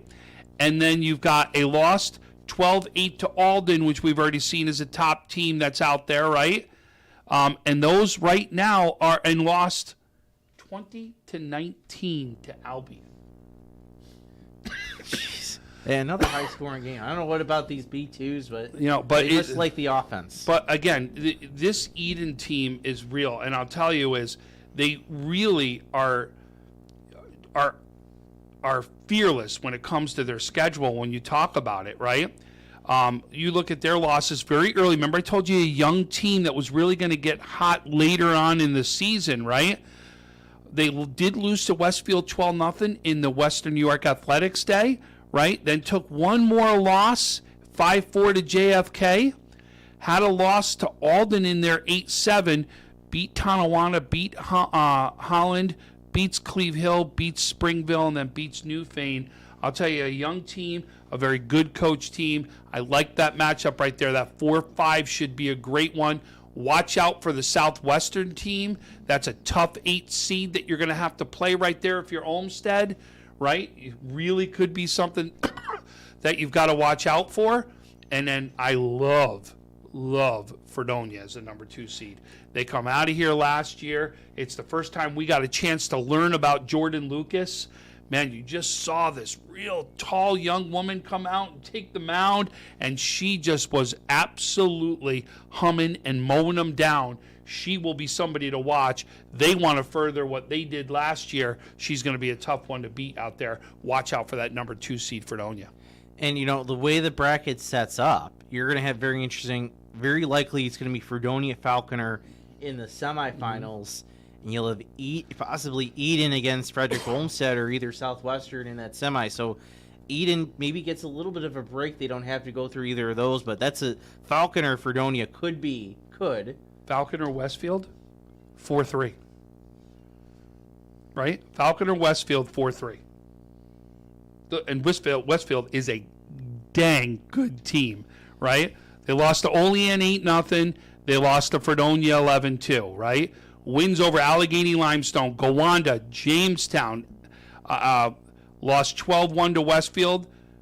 They've got a win already over Fredonia, 2-1. Yeah, they split I talked about it with Kayla. They did split the season series, so they lost in their first game 11-2. And Kayla did just talk about it. They were having trouble. They had a lot of new players. They had to get the chemistry together, and then after that, they kind of picked things up. They later picked up the win over Fredonia, so they split them. One of their only few other losses, again, Westfield. Remember, this Falconer team, they're a sectional champion. Now, it wasn't C, but they're more than capable of doing it again. They have the experience. They've already done it this year, right? They've already done it in some big games. This is absolutely going to be a matchup, right? You're talking about matching back up Fredonia Falconer. Boy, that's another one. I'm circling, right? I want to make sure that that's a game very really likely going to be in the semifinals. Yep, you're right. But and then you say Eden doesn't want the pass. They've got their hands full with Akron. Oh boy, they got their hands full with Akron, right? This is a team that will be ready coming out of Niagara or Orleans. And I think people sometimes discount that Niagara Orleans league, and I don't care what the sport has been, right? You look at baseball, you look at softball, you look at basketball, you can look at football, right? How many times do we see a Niagara Orleans team sitting themselves in the semifinals or finals? Well, Tom, we're interviewing a couple more Niagara Orleans players, softball players in this show, in C, in D, showing that they have more than just one team in there. They have a couple of teams which could very well make it far in sectionals. Yep, no doubt. All right, speaking of them, in Class C, we're going to interview next Ryan Ferry from Wilson, followed by Olivia Harrington, Chautauqua Lake, Kendall Stewart, Randolph, and Tegan Kozinski from Portville. That is coming up next on the 2023 Western New York Athletics Softball Playoff Preview Show. Sometimes it just isn't your day. We all need a little help from time to time. That's why we're committed to providing safe, quick, and cost-effective care. And we keep it simple. Just walk in. We're here for you. Learn more today. Do you insure a lot of businesses? Yes, we do. How about restaurants? We got a bunch. Do you cover property damage? Yes, we do. How about my equipment? Covered. How about sewer backup? We got it. What if my cook gets hurt? They're covered. Foodborne illnesses? Covered. What if my party tent goes down? Covered under property damage. And you say this is all under one policy? One policy. When do I pay? Once a month. Just one time? Just one. Is there anything you don't cover? What's your record for consecutive questions asked? 31. Tables. We don't do tables. Gotta love Buffalo. For all your insurance questions, call the Wolf at 835-WOLF.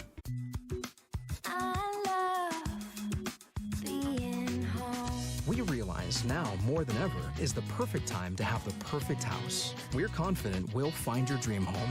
Howard Hanna. Home happens here. I'm with Ryan Ferry of Wilson Softball. They are currently 8-6 on the season. Right now, slotted to be in that 4th seed in Class C, could be higher. And Ryan, let's start with this: 8-6 in the year, one of the top seeds in Class C. You guys are doing much better than you were last year. Tell me, what's been the biggest difference in 2022 to 2023? I think in practice we're working a lot more on like the details. Where like shoot the ball from the outfield, on the ground, or in the air. We have a lot more like younger kids, so the first couple weeks, couple games, they were a little shaky, but we have a lot more people that are like willing to learn new positions to be able to go in anywhere. They're confident on where to go with the ball, and yeah, we just have a lot of people that are willing to work hard and like take in feedback. You know, I did notice that you guys got off to a bit of a slow start, 1-3 in your first 4 games. What do you think was the key to kind of turning things around and really taking off midseason? Well, the older four of us, the only four upperclassmen, we got together and we were like, I think like we need to talk with the younger kids because most of us, we all play like soccer and basketball or volleyball and basketball. So there's a core group of us that just like travel from sport to sport with each other. So we got together with the younger kids that we haven't played with a lot. We were just like, like if you mess up, they were always scared. They were letting us down. So when in the meeting, we we're like, like it's okay to mess up. We mess up too. So I think them knowing that we're not mad at them or disappointed if they mess up, that helped them gain some confidence and like they know that they can make the right play. And if they don't, we just talk through and we know where to go the next play. I always like to ask this question. Obviously only a couple losses this season. If you could pick one loss that you would say you guys learned the most from, or you think you were able to take a positive out of, what would it be? I think it'd be our first Barker loss when we lost by 1. We were going into it and a lot of people are like, like probably the best pitcher in the league we're going against. She has a lot of velocity, but the younger kids, like even us, we're like, we don't know how much we haven't faced pitchers with that kind of speed. So I think that we were also down like 5 or 6-0 too. So coming back and getting it to a 1-run game and being close to winning it, I think that gave us a lot of confidence knowing we can hit off of velocity, we can hit off of the slower pitchers too. I think that like boosts us to be like, we can go get this. You mentioned hitting, and I was looking at your schedule. You guys have scored 10 plus runs in 6 games this year. Yeah. Tell me, what's been the key to your team's offense? Well, us being up in the dugout and cheering each other on, that's what gets us going. Like if everyone's up and everyone's cheering and rowdy, it gives the people at the plate energy and it gives them confidence and being like, like the team's behind us, they have our back. And also we've worked in practice. We've had our coaches come in and put the machine up to higher velocity so we can hit off of it and then throw in some change up and some curveballs so we know like what pitches we can hit and when to hit them and when to take a break and watch. And so we like aren't expanding the zone so the pitcher knows like, we can get him on the outside or the inside. If I could describe Ryan Ferry as a softball player in one sentence, how would I do it?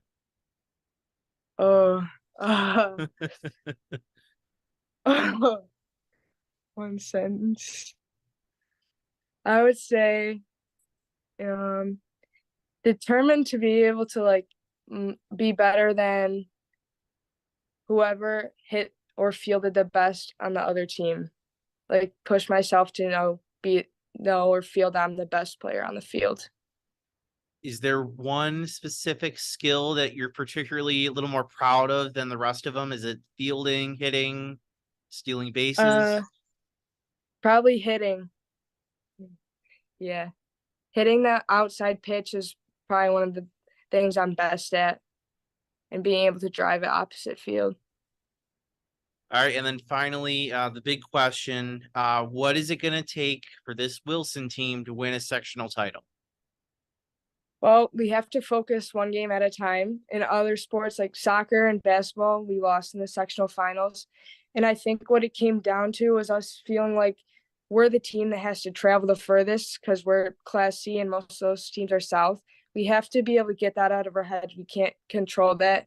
We can't let that be like our excuse to why we don't win a game. And I think, having the home field advantage in the first game, if we pull out a win, that's going to give us a lot of confidence. And then just traveling down, being prepared to travel down, get off the bus and play a game. I think that's what we're going to have to just get through mentally. All right, Ryan, thank you for joining us. It's Ryan Ferry of Wilson Softball. Good luck to you during sectionals. Thank you. Our next interview right here for the playoff preview show comes from Chautauqua Lake. I got the picture right here, Olivia Harrington. Olivia, you are off to Canisius. You are one of our Division I commit stars here in Western New York. You are absolutely a star in the mound, as I just witnessed you go for 12 strikeouts against one of the top teams here in Western New York. So, Olivia, first you got to tell me what went into your decision to go into Canisius. Well, I'm kind of late in the recruiting process, so I kind of had to, it was last minute, so I was I really wanted to go there anyways. It was kind of like my dream school, so that's it. They kind of just asked me, and I was like, bingo. Listen, you're also following some big pitchers. Right now, they've got an absolute major pitcher there in Megan Geis, who comes here from Western New York too, right? So you are now going to add into the mix right there. But really, we're here to talk about what's going to happen on the field right now, and that's playoff time, right?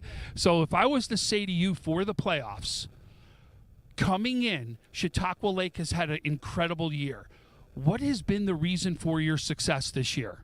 We've kind of hit a lot better this year. We're kind of more of a team. We're connected, so I think that helps a lot. So you're now going to get a opportunity for a sectional championship, right? Right? Everyone's goal, right? I want the chip is what I want, right? If that was to happen for you to get there, what has to happen out there on the field? Again, we probably need to be a team. Last year we kind of struggled with that, but this year I think we're all super strong and connected, and hopefully we get Jenna back next week and we can really be on top. And Jenna, your starting catcher, is who that is right there, right?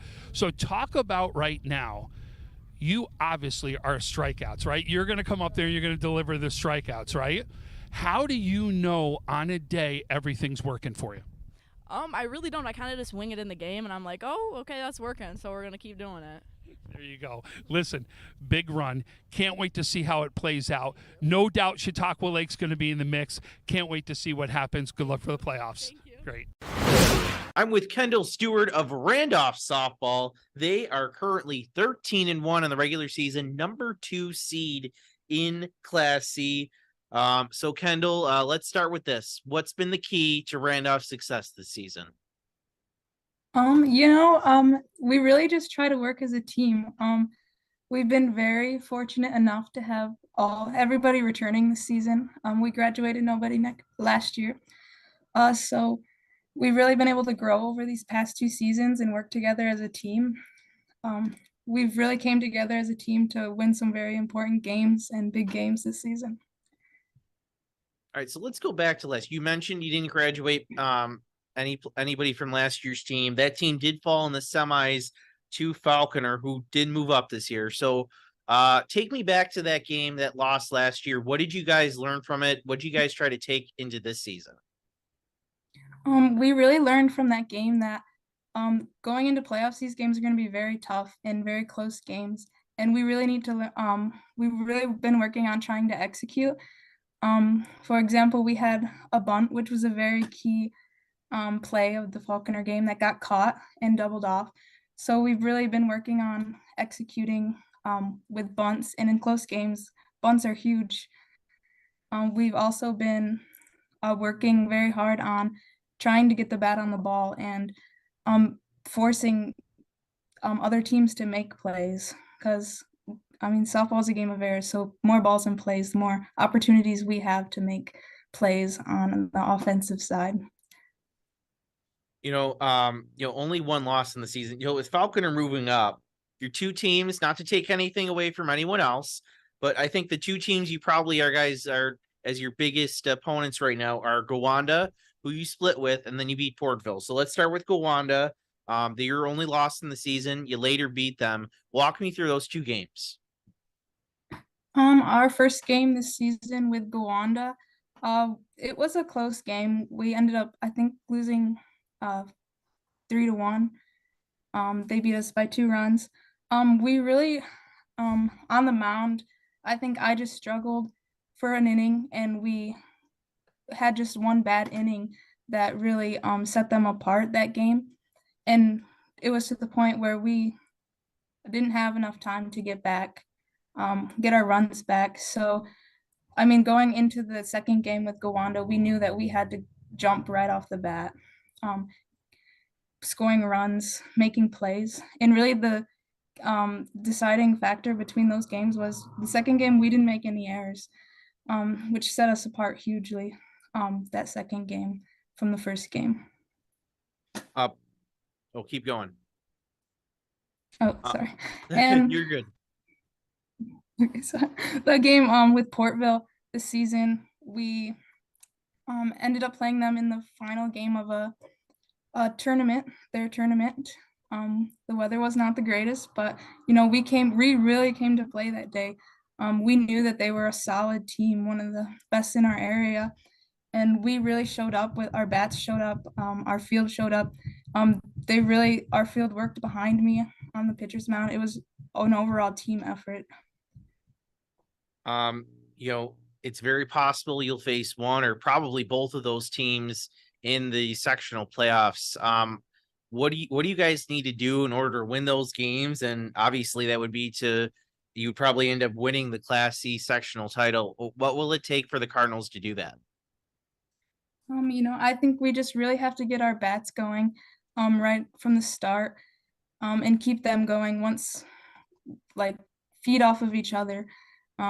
Keep the momentum up. Don't let the other team's momentums break our momentum, and really just making clean plays in the field, having each other's backs. I mean, if you make an error, we know that your teammates are going to pick you up. They're there for you. You got the next one. Really just working as a team, because it's a team game, and working through those errors and those plays and mistakes and getting the next one where we just like being a team and picking each other up and feeding off of each other, really I think is going to be our key. Kendall, you mentioned it's a team game, but I want to turn the attention to you for a second. If I were to describe you as a softball player in one or two sentences, how would I do it? I would say that I'm a very hardworking and team player. I'm always going to be there for my team, and I'm going to put that team on my back as much as I can to help us succeed. All right. And then finally, give me one aspect of your game that you are most proud of. The aspect of my game that I'm most proud of is definitely my pitching. I've worked really hard on developing my spin in the off season and really trying to boost my confidence during the season. So I'm confident in throwing those certain pitches because we've played good teams with good hitters. And I know that's what I'm going to have to throw in order to be successful against those teams.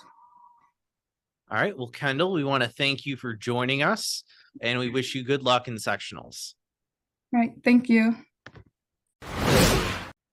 Now we go to our next interview here for the softball playoff preview show. We go down to Portville as I now introduce the star center fielder from Portville. It's Tegan Kosinski. Tegan off to Elmira College for soccer, but she still is a major softball player here in Western New York.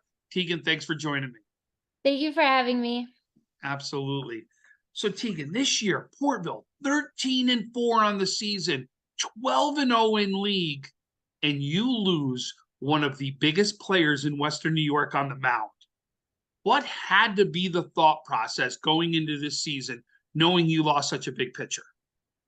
Honestly, coming into the preseason, we knew that our defense was the biggest thing that we really had to lock down. Mallory last year was able to hit her spots. Pretty much, she was a great defensive player, let alone pitcher. And for me personally, that was like big. You really got to lock down your defense. And our pitcher, Alicia Dickerson, this year has really stepped it up. She has great velocity. She's hitting her spots. Our infield really had a lot of experience last year, and we were able to build from that because we had so many girls on the team last year that, maybe not would have started, but they were right there ready to go. And that's been key. We've had so many girls just step it up, infield, outfield, girls coming in to DH, girls pinch running. Everyone's really just coming together this year. And our defense is huge, and now it's time to, rack up the hits, which we did lose last year, but, everything's really coming together, way better than we thought it was going to in the preseason. If I would have told you, hey, you're going to be 12-0 in conference before the season began, did you believe me?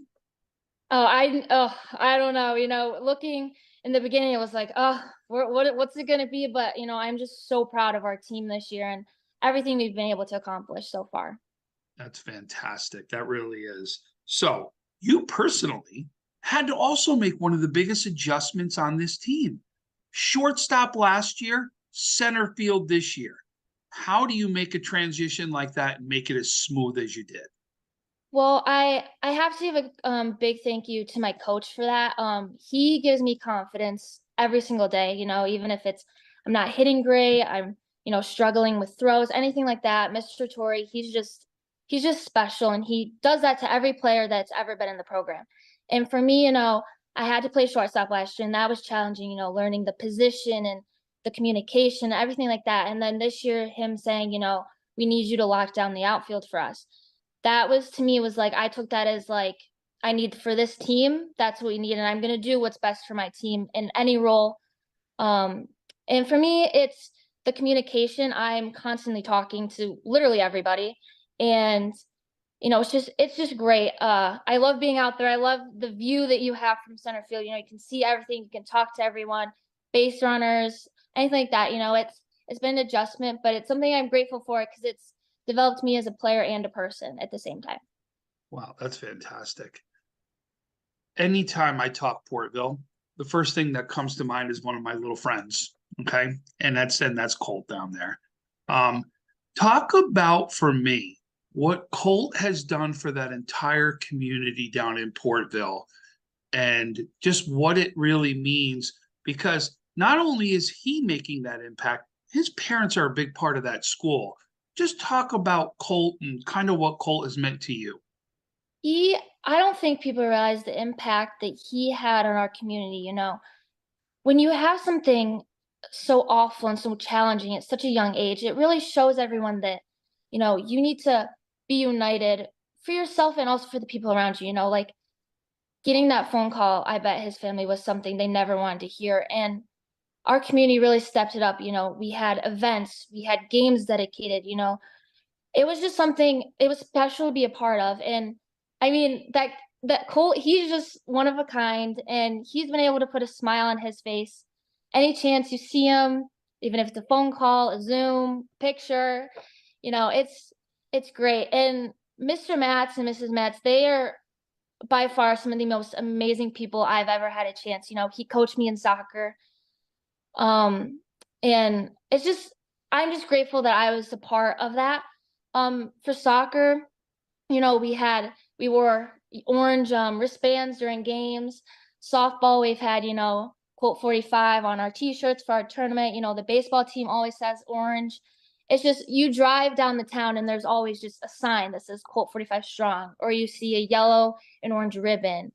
And it's really a community, and it's really brought the community. We already had a great foundation, school and community, but it's done so much more. And I hope that he knows the impact that he had on our community and me personally at the same time. Well, that's incredible. Great job right there, Tegan. Okay. Now comes the time. Now it's playoff time. Now you go after a championship, right? For Portville to go on for a championship, what has to happen on the field? We've talked about this for months, and for us, it's going to be our hitting. We have spurts where the top of the lineup's on and the bottom's off, or the bottom's off, or the bottom's on and the top's off. And the defense is always there, that's our strongest thing, but it's really the hitting for us, connecting those hits, not leaving runners stranded. And the last few games we've done much better in that aspect. And I'm pretty excited to see what we have, because section or Class C, it's hard. And we know that, and we know that we have to be on our A game. And, practices are intense and they're tough, but it's only making us better. And it's really just the offense, but I really do think it'll click. There you go. You heard it. Listen, no doubt we're all going to be watching. We can't wait to see how these playoffs are going to turn out. No doubt Portville's going to be a big part of it. congratulations on a fantastic season, and no doubt, good luck the rest of the way in the playoffs. Thank you. Welcome back, 2023 Western New York Athletics softball playoff preview show. We're going into Class D. You just heard from four very good softball players in Class D representing their teams. And let's take a look at the bracket. Games already happened Wednesday, so we had Cattaraugus Little Valley defeat Cassadaga Valley 12-11, a close one, 8-9 game, living up to the hype. Gowanda 15-1 winners over Frewsburg in the 7-10 game. Silver Creek 25-2 winners in the 6-11 game over Holland. Silver Creek moves on, so that'll set up these quarterfinals, which are going to happen, I believe, Monday. Yep. So Monday, 1 seed Portville will take on Cattaraugus Little Valley. In the 4-5 game, it'll be Chautauqua Lake and JFK. 2-7 is going to be Randolph against Gowanda. And then the 3-6 game, it'll be Wilson hosting Silver Creek. So, Tom, what are your first thoughts when you look at Class C? Fun, right? I mean, we've already seen that it's been crazy seeing some of these matchups here, but let's really look down. First of all, this Portville team is something. They really are a team that has come together and lost a big part of their team last year and really retooled and got back there. How about, I'm going to look at this 3-6 matchup, Wilson Silver Creek, right? So we already talked about it. Ryan Ferry is a top player for Wilson that is a name that is absolutely leading this team. But look at the record of Silver Creek, right? This is a game you better circle on this one. Silver Creek has their own star in this one. Kaylee Hutchinson, right? Ready for this? Remember we talked about batting average? 592 batting average, 672 on base percentage. She's absolutely right now one of the top players that's out there that'll lead this team. So same thing. They got two big players that we're going to be talking about, two stars. This Kaylee Hutchinson, for real, she's already played some of the top teams down low. This really will be a team that's challenged, and this 3-6 game is the one you want to circle out there as one of the top games. Chautauqua Lake, we already know. They've got their Division I star that we've already talked about. Olivia Harrington, got a chance to see her throw against Westfield. I'll tell you, she was right in that game, a 5-3 game against Westfield. Westfield as one of the top teams that we've been out there talking about, not only in their division, but all of Western New York. I'll tell you, that's going to also be a great one to see them advance. But how about a Portville-Chautauqua Valley matchup or a Randolph and either Silver Creek or Wilson matchup? But what will be interesting, remember, you just talked about it earlier, can Silver Creek make that trip up to Wilson and be able to make that trip up and be effective up in Wilson? Yeah, that'll be interesting to see. I think this Randolph team may be flying just a bit under the radar. Listen to this. Number 2 seed, they're 13-1. Last year, this team fell in the semifinals to Falconer, who we mentioned, moved up. And their only loss is to Gowanda, who they already beat in the season. And they beat Portville, who is, in fact, the number 1 seed. I think there's a lot of... I'm not saying anything about the seeding, but I think there's a lot of people in Randolph who feel like they are the best team in Class C. Yeah, I mean, look at the Olean. We just talked about earlier how great they were, right? They only lost to them 5-2 in their matchup. So you can see right, that we're talking here we're talking about with, I'm sorry, I'm looking at Portville. I apologize. Portville is what I wanted to match up to what you're just talking about there, right? So you talked about the loss right there that they took on at Randolph, 8-1, right? 8-1 right there. That just shows how good this team really is. I'm just telling you, this is going to be interesting. This really is. And let's keep in mind what happened a few months ago. Randolph girls basketball team went all the way to states. I'm sure there's some girls on that roster who knows what it takes to make it to, who knows how to win games, and that matters. I will say this, though. Portville does have a lucky little charm in their area, though. Okay. Oh, that's right. Yeah. Right. And anytime I'm going to talk Portville, and you know I'll bring him up, but my buddy Colt right there, Colt 45, they know him real well down there, and I know he's a little luck charm for them. And for those of you who don't know, We had Western New York Athletics Day that was in honor of Colt Matz right there. And that Portville team, I know, knows Colt very well, will be there. And we're going to be talking about some more things we're going to do for him. But I got to make sure we have that. While we're at that, has the softball All-Star game been officially set in stone? Absolutely, Why don't we it take a has. moment to talk about that? So for those of you who don't know, we will be doing this senior all-star game for the girls. Will be June 13th, held at Frontier High School. You'll get a chance to play on the brand new turf. And I believe you'll be able to help Colt there at that event, right? Oh, yeah, and we'll have all the basket raffles that we weren't able to do at Western New York Athletics Day, which will be at senior all-star game. All right, so keep an eye out for more information on that. But that will wrap it up for Class C. When we come back, we're going to hear from another 4 young ladies from the Class D division leading their teams to the postseason.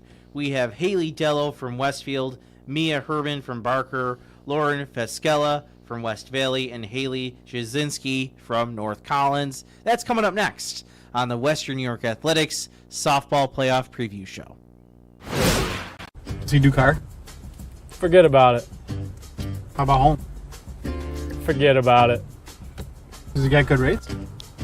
Forget about it. And you're saying there's no problem too big for this guy? Forget about it.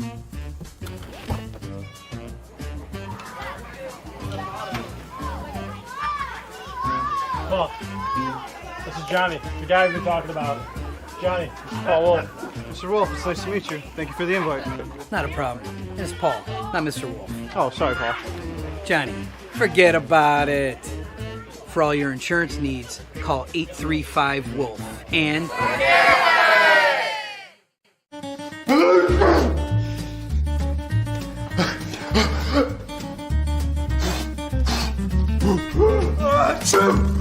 Avoiding care can lead to worse problems.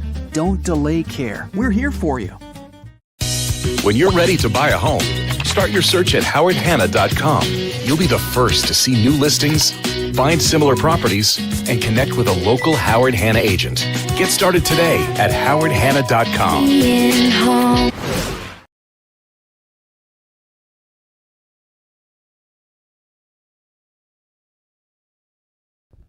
Our sectional playoff preview show continues. I now have the star pitcher here from Westfield. Western New York, she's committed to George Mason University. Wow, another big Division I commit that I get an opportunity to talk to. Haley, let's talk about right now, what went into your decision to go to George Mason? Well, George Mason was actually the first softball camp I ever went to, and I loved it there, and I loved going down in the area. I have family who lives there, and I have always loved doing that as a kid. But the biggest thing that sparked my interest and told me I want to go there was the coaches and the players and how their team atmosphere was and how close the whole team was. And I just wanted to go to a college with a similar bond as my high school team, and I saw that they were a family whenever I went with them. That's an incredible one right there. Haley, now we're going to go back to this year, right? This year right now, Westfield has proved they're one of the top teams in New York State, right? But to do that, there had to be a reason for the success. Tell me, what was the reason for Westfield's success this year? Our thing is that we are a family and that every one of us has each other's backs, and that when one of us is down, we pick that person up and we bring them back with us, and that each one of us loves each other like we're family, and that's what leads to our success. Haley, right now, you not only are a top pitcher in your division, you are one of the top pitchers here in Western New York, right? So that means success for Westfield's going to happen when you are successful on the mound. How do you know right away, this is my day and I'm going to be bringing it? The big thing is just staying confident in yourself and having a good headspace and knowing that it's okay to miss a pitch here or there and that it's going to happen, but it's what you do after that and how you come back that matters. And for me, my team keeps me in a good headspace, and I'm just so thankful for all of them. Lastly, goal number 1, sectional championship. If I was to say Westfield becomes sectional championship, what has to play out on the field? Our first goal, we do one game at a time, one pitch at a time, one at bat at a time. We take on what's at us right now, and to do that, we just need to stay focused and we need to stay playing as a team. Western New York. If you have not seen this young woman pitch, you better get out here. Haley Dello right now. Fantastic job. I just witnessed her do 10 strikeouts in a game. Another big win. Congratulations. Can't wait to see how this one plays out for you guys. Good luck. All right, I'm with Mia Herman of the Barker Raiders softball team. They are 14-5 this year and slotted to be second in Class D. And Mia, let's start with this. Last year, you guys went 10-6, lost in the first round of the playoffs. You were up in Class C, so you get a bit of advantage of moving down. But tell me, what do you think the big difference was from last year to this year? I really think the chemistry that rolled over from last year to this year has gotten greater by a lot, and it has really helped us like with our communication on the field and just knowing how each other play and using that to our advantage. I feel like that's really helped us this year. Mia, I'm going to turn the attention on you for a second. I see your average is 483. Nice average. Really nice. I saw 26 stolen bases. That's by far the most in the section, according to section6softball.com. So, Mia, tell me, what's your mind? Do you take pride in that, stealing bases?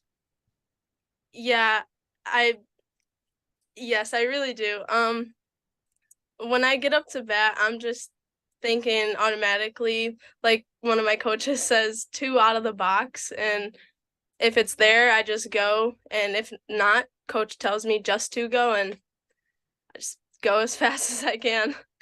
Have you ever been picked off yet or stopped at second? Not this year. I almost got into a pickle once, and it brought me back to first, but I haven't gotten picked off or out at second. All right. You have a couple losses this year. I want to take a moment. You have a couple to Akron. You have Newport Alexander. Which loss do you think your team learned the most from?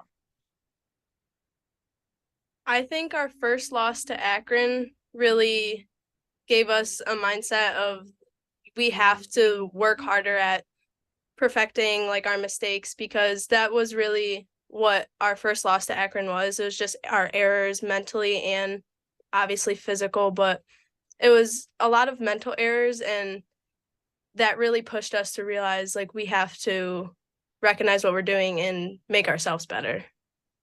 I mentioned earlier, you guys moved down from Class C to Class D. That means a lot of teams you're kind of a little unfamiliar with, especially that they're down the southern tier. Have you guys talked about any of the opponents you'll be facing? Has that kind of changed your mindset at all, or you're just going into it hoping to do the best?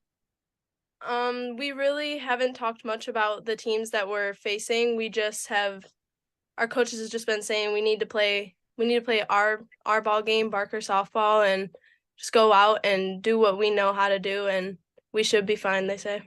What is Barker softball? Oh. I feel like we have an expected, like, we have a good group of athletes. We're expected to do good, and I feel like we do uphold that standard. And as the years have gone on, our program has gotten a lot bigger, and it's come really far. And that's one of our coaches' sayings, just go out there, play Barker softball. All right, so finally, we'll end with this. What are the expectations? Or actually, let me ask this question. What does this Barker team need to do in order to win a sectional title this year? We need to, our communication and our chemistry on the field and everything, when it's all put together, I have no doubt of us winning.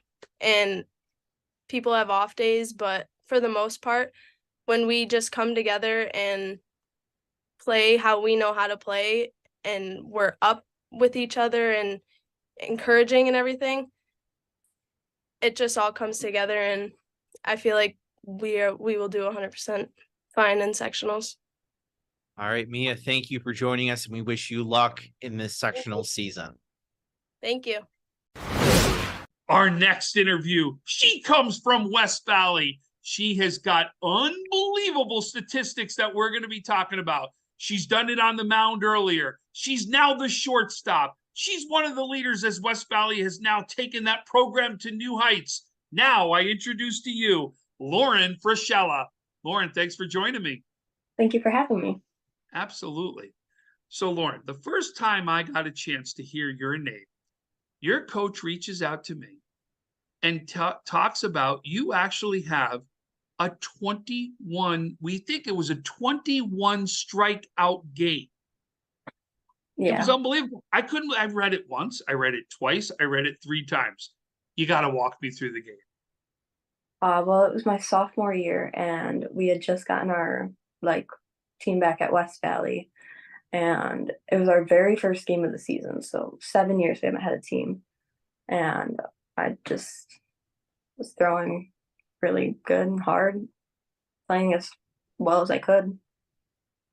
And what happened was it was so the reason for not being a perfect game, because that's what everyone's going to go, oh, she threw a perfect game with all strikeouts. The reason why you had so many strikeouts was the drop third strike came into play, and there were runners that got on base because of that. Yeah. So it was a stat I still couldn't believe, but I'll tell you, it was one of the top strikeout performances in that year. And here she is starting West Valley. You said it right there. 7 years without a program. West Valley finally gets themselves back, and now they have this incredible performance to kick them off. So, Lauren, you now take the next step, and coach is now going to say to you, Lauren, I need you to take on a new role. I need you now to move over to shortstop and take on a completely new role with the team. Talk about that transition from the mound over to shortstop.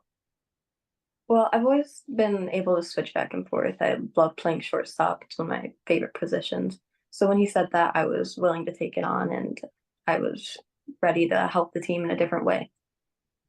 And what do you consider? So you've obviously played both before, whether you've done it in travel, whether you've done it for your team, right? Talk about why shortstop. What is the true meaning why shortstop is such an important position for you? There's always action going on at shortstop, and I always have to talk on the field and make sure that everybody knows where the play is going. I just think it's a very important spot on the field, and I love being able to take that role. Here we go.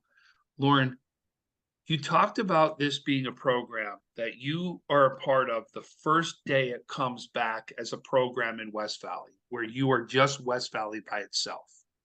Okay? And you struggled to get those wins early on, right? So, in fact, one of your most memorable moments becomes when you get your first victory, right? When it happens out there. Yeah. Now you're a program that's competing for a sectional title right here. Lauren, you have to walk me through, because this has happened quickly. This isn't like a 10-year span we're talking about. We're talking about a 3-year span that this is going on. Talk about the transition that has taken place at West Valley softball. Well, it's really wonderful to see all my teammates growing and realizing that we can work together and learning how to communicate on the field. It's always super fun to get on the field with them and play our best. Lauren, when did it click for all the young women that are on the team? When did it click when you go, we can win? We can be a big program. When did that light bulb go off for the team? I think we always knew that we had the ability, but this year it really started to click in that we were winning and playing super well together and understanding how to play together on the field. Okay, so now we're going to take it to the next step. Okay, for West Valley to finish this transition, you want to take it on to a sectional championship. If I say to you, West Valley gets crowned sectional champions, what had to happen in order for that to be a reality? Well, we just have to stay healthy. Our team has got to work as hard as we can at practice and make sure that we're not making any errors or getting hurt before our playoff games. I mean, I know we can do it if we just work hard and practice as well as we can. Well, there you go. You heard it. The transformation is almost complete. West Valley takes it from a program in the very beginning in its infancy to where it is now. And Lauren Frischella is a big reason for that, as she's done it early on as a pitcher, now as a shortstop, but a true leader as far as on that West Valley team. Lauren, congratulations. Good luck the rest of the way. No doubt we can't wait to see if West Valley finishes one off. And no doubt all of Western New York's going to be watching. Lauren, good luck the rest of the way. Thank you. I'm with Haley Jasinski of North Collins Softball. They are one of the top teams in Class D. I believe they have the 5 seed in this bracket. So Haley, 8-10 this year in a very tough CCAA East 2. So tell me, what's been the key to North Collins' success this season? I think the key to our success this season was just working together. We're a pretty young team, so just being able to put everybody's skills together to come out on top has been a really key factor in us being a winning team this season. Haley, I want to turn the attention on you for a little bit. If I could describe you as a softball player in 1 to 2 sentences, how would I do it? I would say that I'm really determined to use my team to my advantage and be able to use my teammates to help come out with a win.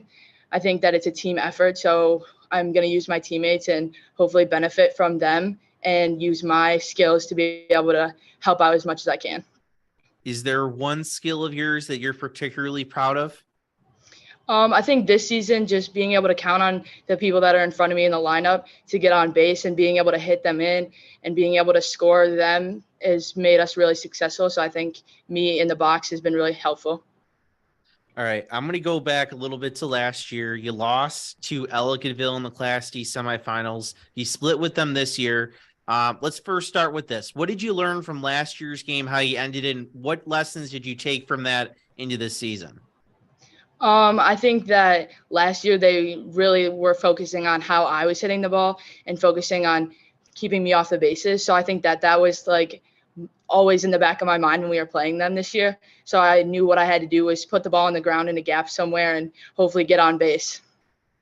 All right, so you played him two times already this year. Walk me a little bit through those 2 games. You split with them. What did you make of those games?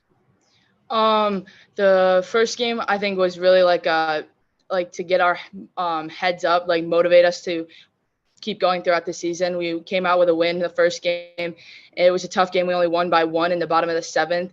And I think that that taught us a lot that we needed to like work on. And I think that it helped keep us like motivated and driven to go and win the next one. All right. So you guys, I know you have tonight when we're recording this Wednesday night, you have a game, but there's a very good chance you end up facing Ellicottville next week in another semifinal, just so happens to be. So tell me, what is it going to take for North Collins to get over that hump of Ellicottville and make it to a sectional final? I think just staying together as a team and helping each other up, whether we're down or whether we're up, we just need to stay together and keep the attitudes up and just do what we do. All right. Well, Haley, thank you so much for joining us, and we wish you good luck in sectionals. Thank you.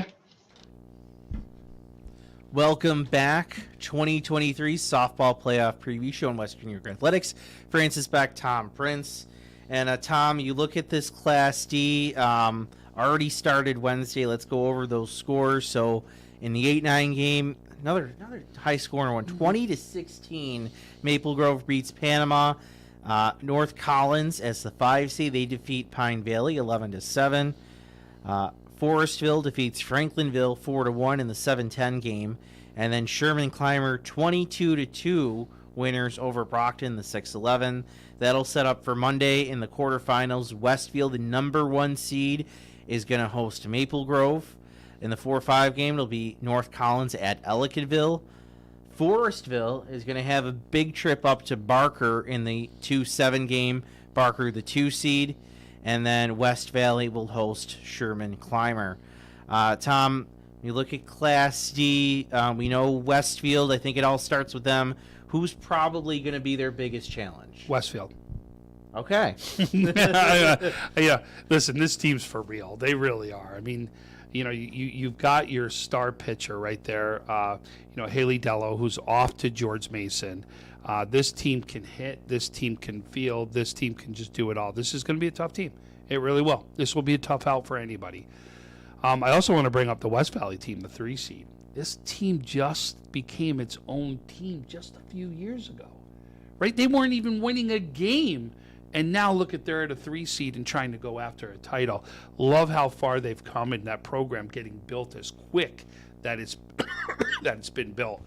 That's going to be a great matchup, though. That 3, we seem to be gravitating towards those 3-6 matchups. You know what I mean? As the 6 seed is a very tough 6 seed right there. Clymer Sherman has been challenged so far. That's out there, and they're going to be, something to really watch in this one. And like I said, it's that's the first game which I've got circled out there is that one. Ellicottville North Collins should also be a very good game that we're going to see out there in this bracket here. But I'll tell you, I really believe this is all going to go through Westfield. Like, you're going to have to beat Westfield, in other words, to pull this D conference off. I want to talk about Barker a little bit. I think they moved down to they moved down to Class D this year, and their resume is impressive. 14-5, but their losses, you got 2 to Akron, who I think is in B or C. You have Blueport, who's an A school, I believe, either an A or a B1. You have Alexandria out of Section 5, and then you have Wilson, who we talked about earlier in the Class C bracket. They're a higher seed. So a very impressive resume for Barker. I would not want to be Forestville making that trip up, especially for a 5 o'clock game. Look at that North Collins Ellicottville game, right? North Collins won 14-13 the first time they played. Well, I had that in my notes. And then lost 18-8 the second time, so they split. Yeah, split. That's a great little matchup right there, the 4-5. And this is the team Ellicottville, North Collins played each other in the semifinals last year, and that's the game North Collins lost. So, well, we're talking about they're going to meet in the quarters now. So, yeah. So that game there's gonna be a lot on the line. That one, those two teams know each other very, very well. West Valley beats North Collins 8-6. Too, like they're 11-7 and 8-6. They've been in those games too. So imagine, like I said, they could come out and there's a meet there eventually. I mean, obviously they can't meet because they'll have to beat Westfield for them to meet. But you get the concept. There's been a lot of good games here inside this division. This really will be something to see play out. But I think right now you've got to give Westfield the complete edge in this one. So, Tom, let me ask this question. You mentioned the only team that can beat Westfield is Westfield, but for those other teams down there, what is it going to take for them to pull off the upset, either whether it's in the quarterfinal, semifinal, or the final? What is it going to take to one of them to knock off Westfield? Well, you're going to need to hit against Dello, right? You're going to need to put the ball in the play and put some runs up on the board. I'm guessing that's hard. Yeah, well, you saw it up close. You saw it up close. Listen, Ferdinand, if I just told you she was going to George Mason out there, what would you say? Right? I mean, there's a reason why she's going where she is out there. And it just shows you've got to put runs up on the board against her and then stop this Westfield team from hitting, right? And that's 2 very tall tasks. But you've got to play a complete game. You play the complete game, right? Great defense, put the ball in the play, make things happen. Anything can happen inside of softball. That's why we play the games. All right, that'll wrap it up for Class D. When we come back, we're going to wrap up with the Monsignor Martin. So you'll hear from 3 ladies from the Monsignor Martin division. We have Erin Newer from Nardin, Isabel Becker from St. Mary's, and Sydney Mosier from Sacred Heart. This is the 2023 Softball Playoff Preview Show on Western New York Athletics.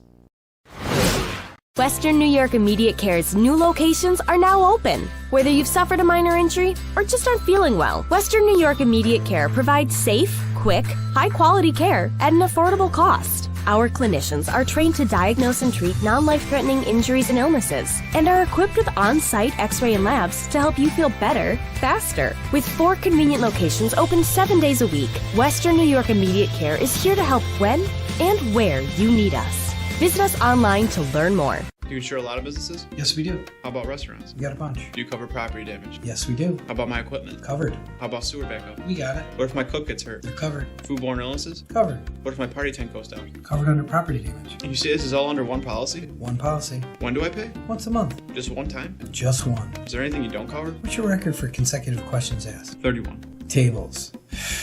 We don't do tables. Gotta love Buffalo. For all your insurance questions, call the Wolf at 835-WOLF.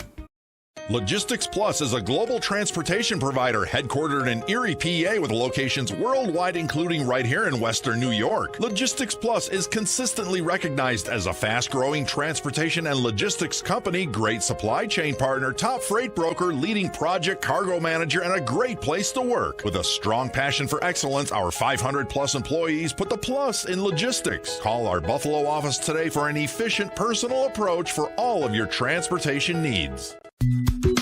I love being home. There's nothing better than owning the perfect house to come home to. You've earned it, and we'll make it happen. Our local real estate experts and in-house team of financial professionals make buying or selling your home simple. Howard Hanna. Home happens here.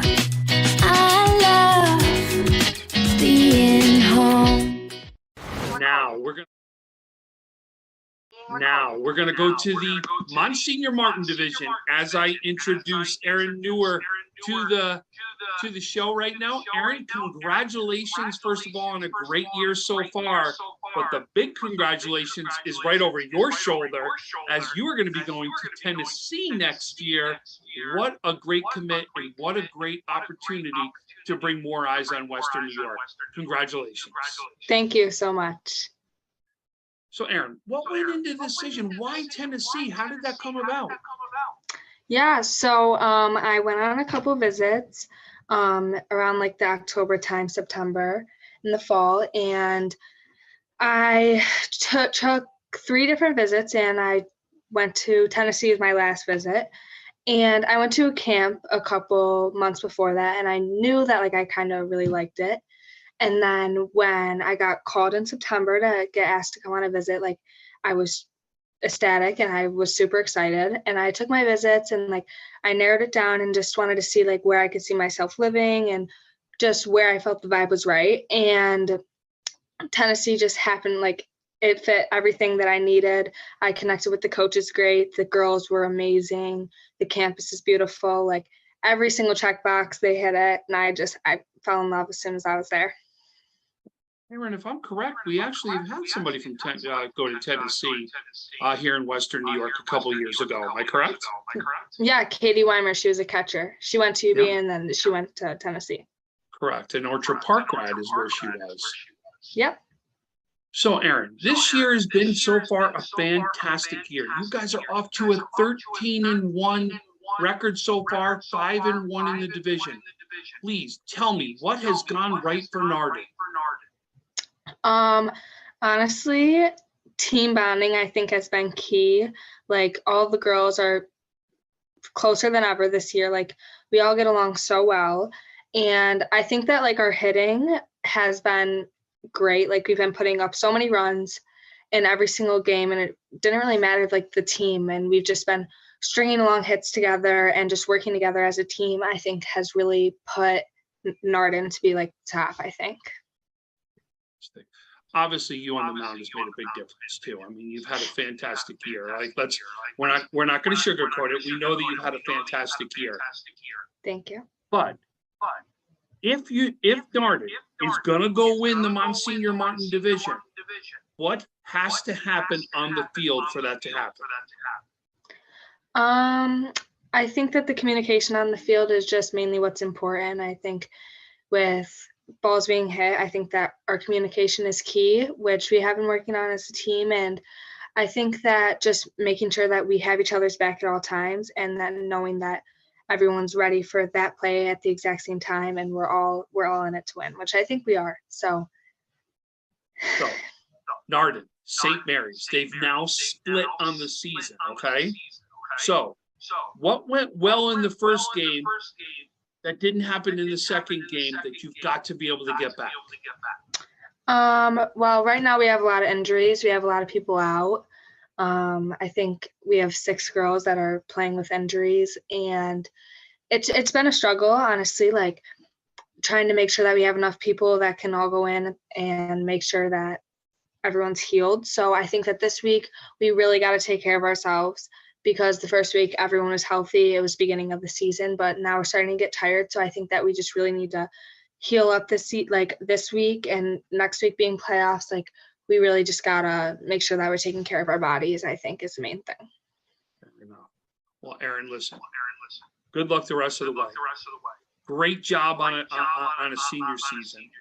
Good luck over at Tennessee. You've got so many things in front of you. We can't wait to see how it plays out here in Western New York. Thank you so much. I'm with Bella Becker of St. Mary's softball. They are right now 14-3 on the season, 9-1 in Monsignor Martin. They have that 1 seed locked up. So, Bella, let's start with this. Good as year as always for St. Mary's. Perennially one of the top programs in Monsignor Martin. What's the key though to this year's success? Family. I mean, our team has stuck through like thick and thin this year. We've battled through a loss of Narden and a few harder losses, and we came out and we just kept persevering, and we stuck together as a team and a family. And I think that's really the glue to our team this year. Which of those losses, which we should mention, by the way, is sad as tough as Bella makes it sound, it's only 3 losses. Yeah. Which of those losses would you say you guys learned the most from? Probably Narden. We know going into the season that's our biggest competition, and I think we let it get in our heads a little bit, but after that game we all knew like we could have won, and we knew we had to work hard and just let the mental side of softball go away a little bit, and just really like focus on how we could persevere through that. All 3 of your losses, not to be too negative here, all happened sort of in that late April, early May stretch. The rest of the season was perfect. Yeah. Was something going on the end of that time, or was it just 3 really good teams in a row? There were 3 really good teams. I think we just think Narden just kind of got in our heads a little bit, and then it's hard to go to another really good team, Orchard Park, and come back from that. But like, as I said, we got over it. We came over the obstacle, and we're better than ever right now. One of the big news items of this team was your new coach, Erin Hufford. Someone who knew really well, took over for her dad, who I know is still on the coaching staff. What is that like to have a coach who has not only been successful at the high school level, of course, at St. Mary's, but at the collegiate level at Canisius? It's really nice to have a coach that's, relevant to our age and like knows what's going on, another female on the team. Like, it's just like really nice to feel like you can go to her for anything. And, she was very successful in her softball career, and we know that the information that she's saying has some meaning behind it because, she lived it. And it's just really nice to have somebody that has gone through the same things as us, who is like always there for us and is always supportive of our decisions. I want to turn the attention to you for a little bit. So 491 average, very good, 26 RBIs, 14 stolen bases. What has been the key to your individual success this year?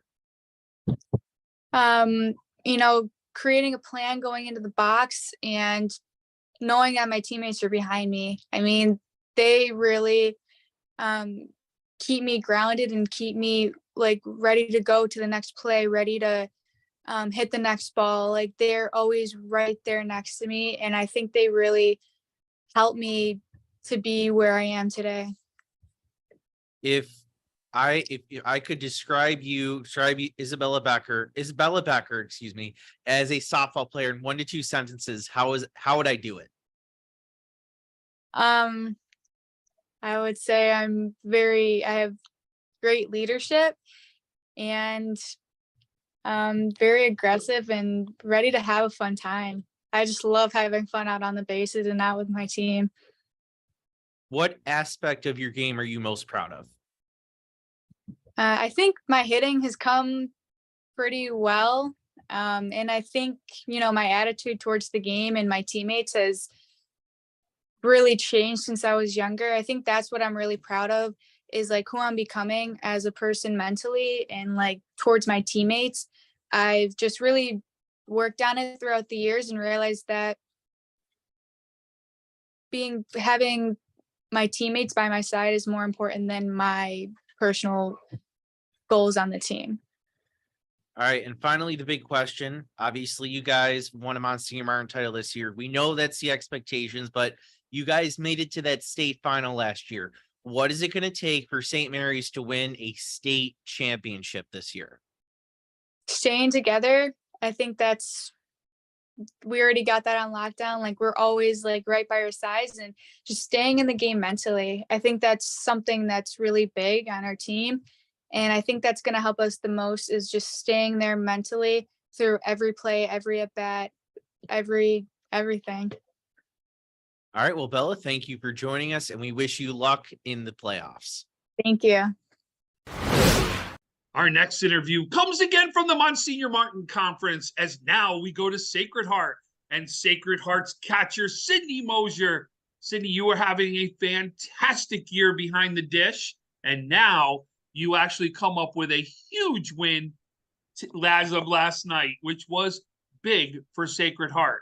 You get a chance to take on Nardin, one of the top two teams here in the Monsignor Martin Conference. And now you come up with a victory, right? You got to walk me through the game a little bit. So what happened? How did Sacred Heart pull off the big win for them? I think what really started off was our offense, and we just came to the game ready to go, and everyone contributed. Everyone's bats were on fire. We had 2 home runs on the field, and everyone hit good, singles, bunts. Just everyone was on and working together as a team to make our offense really come alive. And then after that, we backed it up with our defense. Our pitchers pitched great. I caught a good game, and our outfielders stopped everything pretty much. And we kept them honest, and we put a good fight into the game and came out with a win. And I know you haven't told everybody, but you had 2 big hits in this game, right? Yes. What were those 2 big hits in this game? I hit 2 big singles leading off the very first at bat of the game, got on base. And I think, honestly, that helped set the tone for the game and just got everybody fired up first at bat and just got everyone alive. That's fantastic. Cindy, you're a freshman as far as when you started with this Sacred Heart team, right? So you are a 3-year starter, currently now a junior with the Sacred Heart team. As a catcher, you have been one of the catchers here that absolutely, you know what I'm saying, everybody at Sacred Heart right now has looked up to. You talked about defense. Talk about how the defense is so important to you as a catcher and how you can control a game just by making sure nothing goes back to that backstop. I think that really helps control a game, because no matter like how many off pitches your pitchers have, even on their best day, if you keep those in front, then the runners don't advance, and you can potentially stop numerous amounts of runs from crossing the plate. And it just helps, like in an unsung kind of way, just keep the game in check and keep your team alive. So, in the 3 years that you've been there, right, how many wins do you have over Nardin and St. Mary's at this point? Over Nardin, last night was our very first win, and over St. Mary's so far, we have beat them 3 times. Okay. So see that, I knew you'd know those exact ones, right? Because right now they're sitting in the 1-2 seeds, right? If you're sitting in the 3rd seed right now, you've beaten both those teams, right? So what is it going to take for you to beat either one of those teams? What has to happen? I think what honestly has to happen first and foremost before any of our playing comes in is the mental aspect of the game. And I think our whole team just has to come in with a positive attitude and push all games that we've played against them before to the past, because each game is a new opportunity to shine and to come alive as a team and really work together. And I think that if we come in with the right attitude first, then we'll already be 10 steps ahead. And then as far as playing goes, I think we all just need to contribute and like pick each other up. Even if something goes wrong, just push past it and pick the next play up and just do our very best. Because when we play as a team with our own energy and just play our softball, I think we're pretty unstoppable. There you go. So let's play right now. We get to the end of this Monsignor Martin Championship. Sacred Heart gets crowned champions. What had to happen on the field for that to happen? I think what has to happen for that to happen is everyone's offense has to be on point, and we all have to get good hits, solid hits, get on base, and just have smart base running to just make sure that we keep racking up runs and just really contributing to everyone. And I think defensively that our pitchers have to be on the top of their game, which they can be. They all pitch phenomenally. And I think our defense has to back them up and just make the plays that they know how to make, because when everyone on the team is on, they're phenomenal. There you go. Well, you heard it. There's the catcher representing right now, Sacred Heart. They have a big win right now, and you talk about it's going to be a 3-team race and more in the Monsignor Martin Conference, and can't wait to see how this one plays out. Sydney, good luck the rest of the way. No doubt we're all going to be watching. Thank you. Welcome back. Final segment of our 2023 softball playoff preview show. We want to thank you for joining us today. We've spoken to 23 of fantastic young ladies leading their teams into this postseason. And so you just heard from a couple ladies from Monsignor Martin, and this it's going to come down to, we have the two semifinals, right? I think it's Mount against St. Mary's, Mount St. Mary's against St. Mary's of Lancaster, and then Sacred Heart's going to take on Narden. That second game is going to be a fun semifinal. They just split. Sacred Heart just defeated Narden, right? So they've split on the year. Listen, this is going to be a great matchup, but the young woman who's pitching over there at Narden, Erin Newer, right? Off to Tennessee, right? Another SEC. Off to Tennessee, right? If she's fully healthy and she's ready to go, she's going to be dangerous.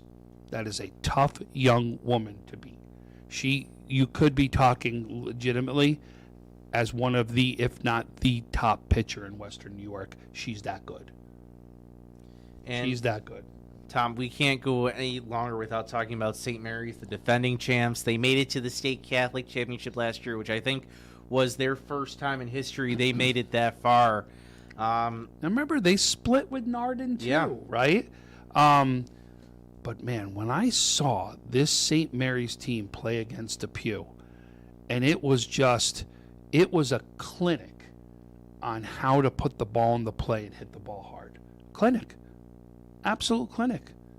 And it was something really fun to watch when you talk about, the capabilities of what this team can really bring to the table. There is not, like, remember when we talked about those interviews right out here? This is something where we could have been talking about, where we could have done, I can't tell you how many interviews we could have done in this one, right? There's a number of top players from multiple teams, especially talk about Narden and St. Mary's. Katie Pisek, right? Unbelievable what she draws as the catcher and what she could bring to the table out there. She is just somebody I got a chance to watch in that game. Just every single thing about her, you know what I mean? That's positive out there. And Isabella Becker, another one. She is just phenomenal to watch, and the wheels she brings up to that top of that lineup is just absolutely incredible to watch. I mean, we watched her go triples back to back, right out to the fence, and then she knew, listen, you ain't throwing me out with the wheels I got, right? She's that good, and I'll tell you, we watched 1 through 9 hitting this lineup. 1 through 9. You got to make sure you mow them down. Now, remember, there's a woman over there sitting at Narden that can mow them down, right? So, this should be, especially in a 3-game matchup, this should be something fun if they square off like that. But Sacred Heart is going to have a play in this, right? They've proven it. They've done something where they've defeated a team right here that they hadn't beaten before, right, in the last few years. So this is something now, you know what confidence can do for somebody. Sacred Heart has that confidence. And I'll tell you, Sydney Mosier loves the way that team that was made up. She really talked about team concept, family, all those things. And I'll tell you, Sacred Heart, do not overlook them, because if you do, it'll be Sacred Heart playing against St. Mary's. All right, so Tom, I left the hard question for last. If you could pick one or two teams, we're going to talk about, obviously, the Monsignor Martin Championship automatically goes to states for Catholics, but for Class AA to D, if you could pick one or two teams you would say most likely to reach states, who would they be? Wow, that's tough. If I had to give you the first team, I want to see what Westfield is capable of doing. I know there are some D teams that will be tough to go along the way, but I like what I see from Westfield, early on. Do you want to count against Depew? Because they got the 1-2 matchup back, right? And remember how far they went. They were one of the two teams, Lancaster and them last year, that went out that far. They're capable of doing the same exact thing, right? We'll see what Double A's bring, but Orchard Park has been something to watch so far. Can they go ahead and win out here and do some damage out there? They're going to need to go through the Section 5 area to be able to do that one. But this will be, an interesting year. And sometimes some of these classes, especially in the, in the DU that you're going to battle, you could be very battle tested and see what happens. Sea's another one that we could see some, someone come out of the C division. It's going to be a lot of fun. It really is. That's why they play the games. Exactly. And most of those games, including all of the finals, will be on the NFHS network. If you don't have a subscription, get one now. You'll get access to all those games for one subscription, plus the baseball playoffs, the lacrosse playoffs. We're going to be doing some flag football. So watch out for that. We're going to schedule out in the next couple days of the games we are doing over the next few weeks. So watch out for that. But Tom, before we wrap up, final thoughts sectionals have kind of already started, but message to the teams out there. I'm going to really throw this message out to the seniors first, and then to everybody. Seniors, remember, every time you step on the field, this could be it. This could be your very last game. Don't say what if. Don't say if I only did this. Don't say anything that you're going to regret. Leave it all out on the field. You leave it all out in the field, and at least you can leave with your head up high if the loss comes. Otherwise, you never want to go back and say what if. Don't leave what if. Leave it all out in the field, and special things are going to happen for you. For those underclassmen, you never know when you're going to get back to this level again. You don't know if you're ever going to get to a sectional title. This is where you want to do and make sure that you treat it as if it's the last time you're ever going to get there. You do that, you have that mentality, watch special things that are happening.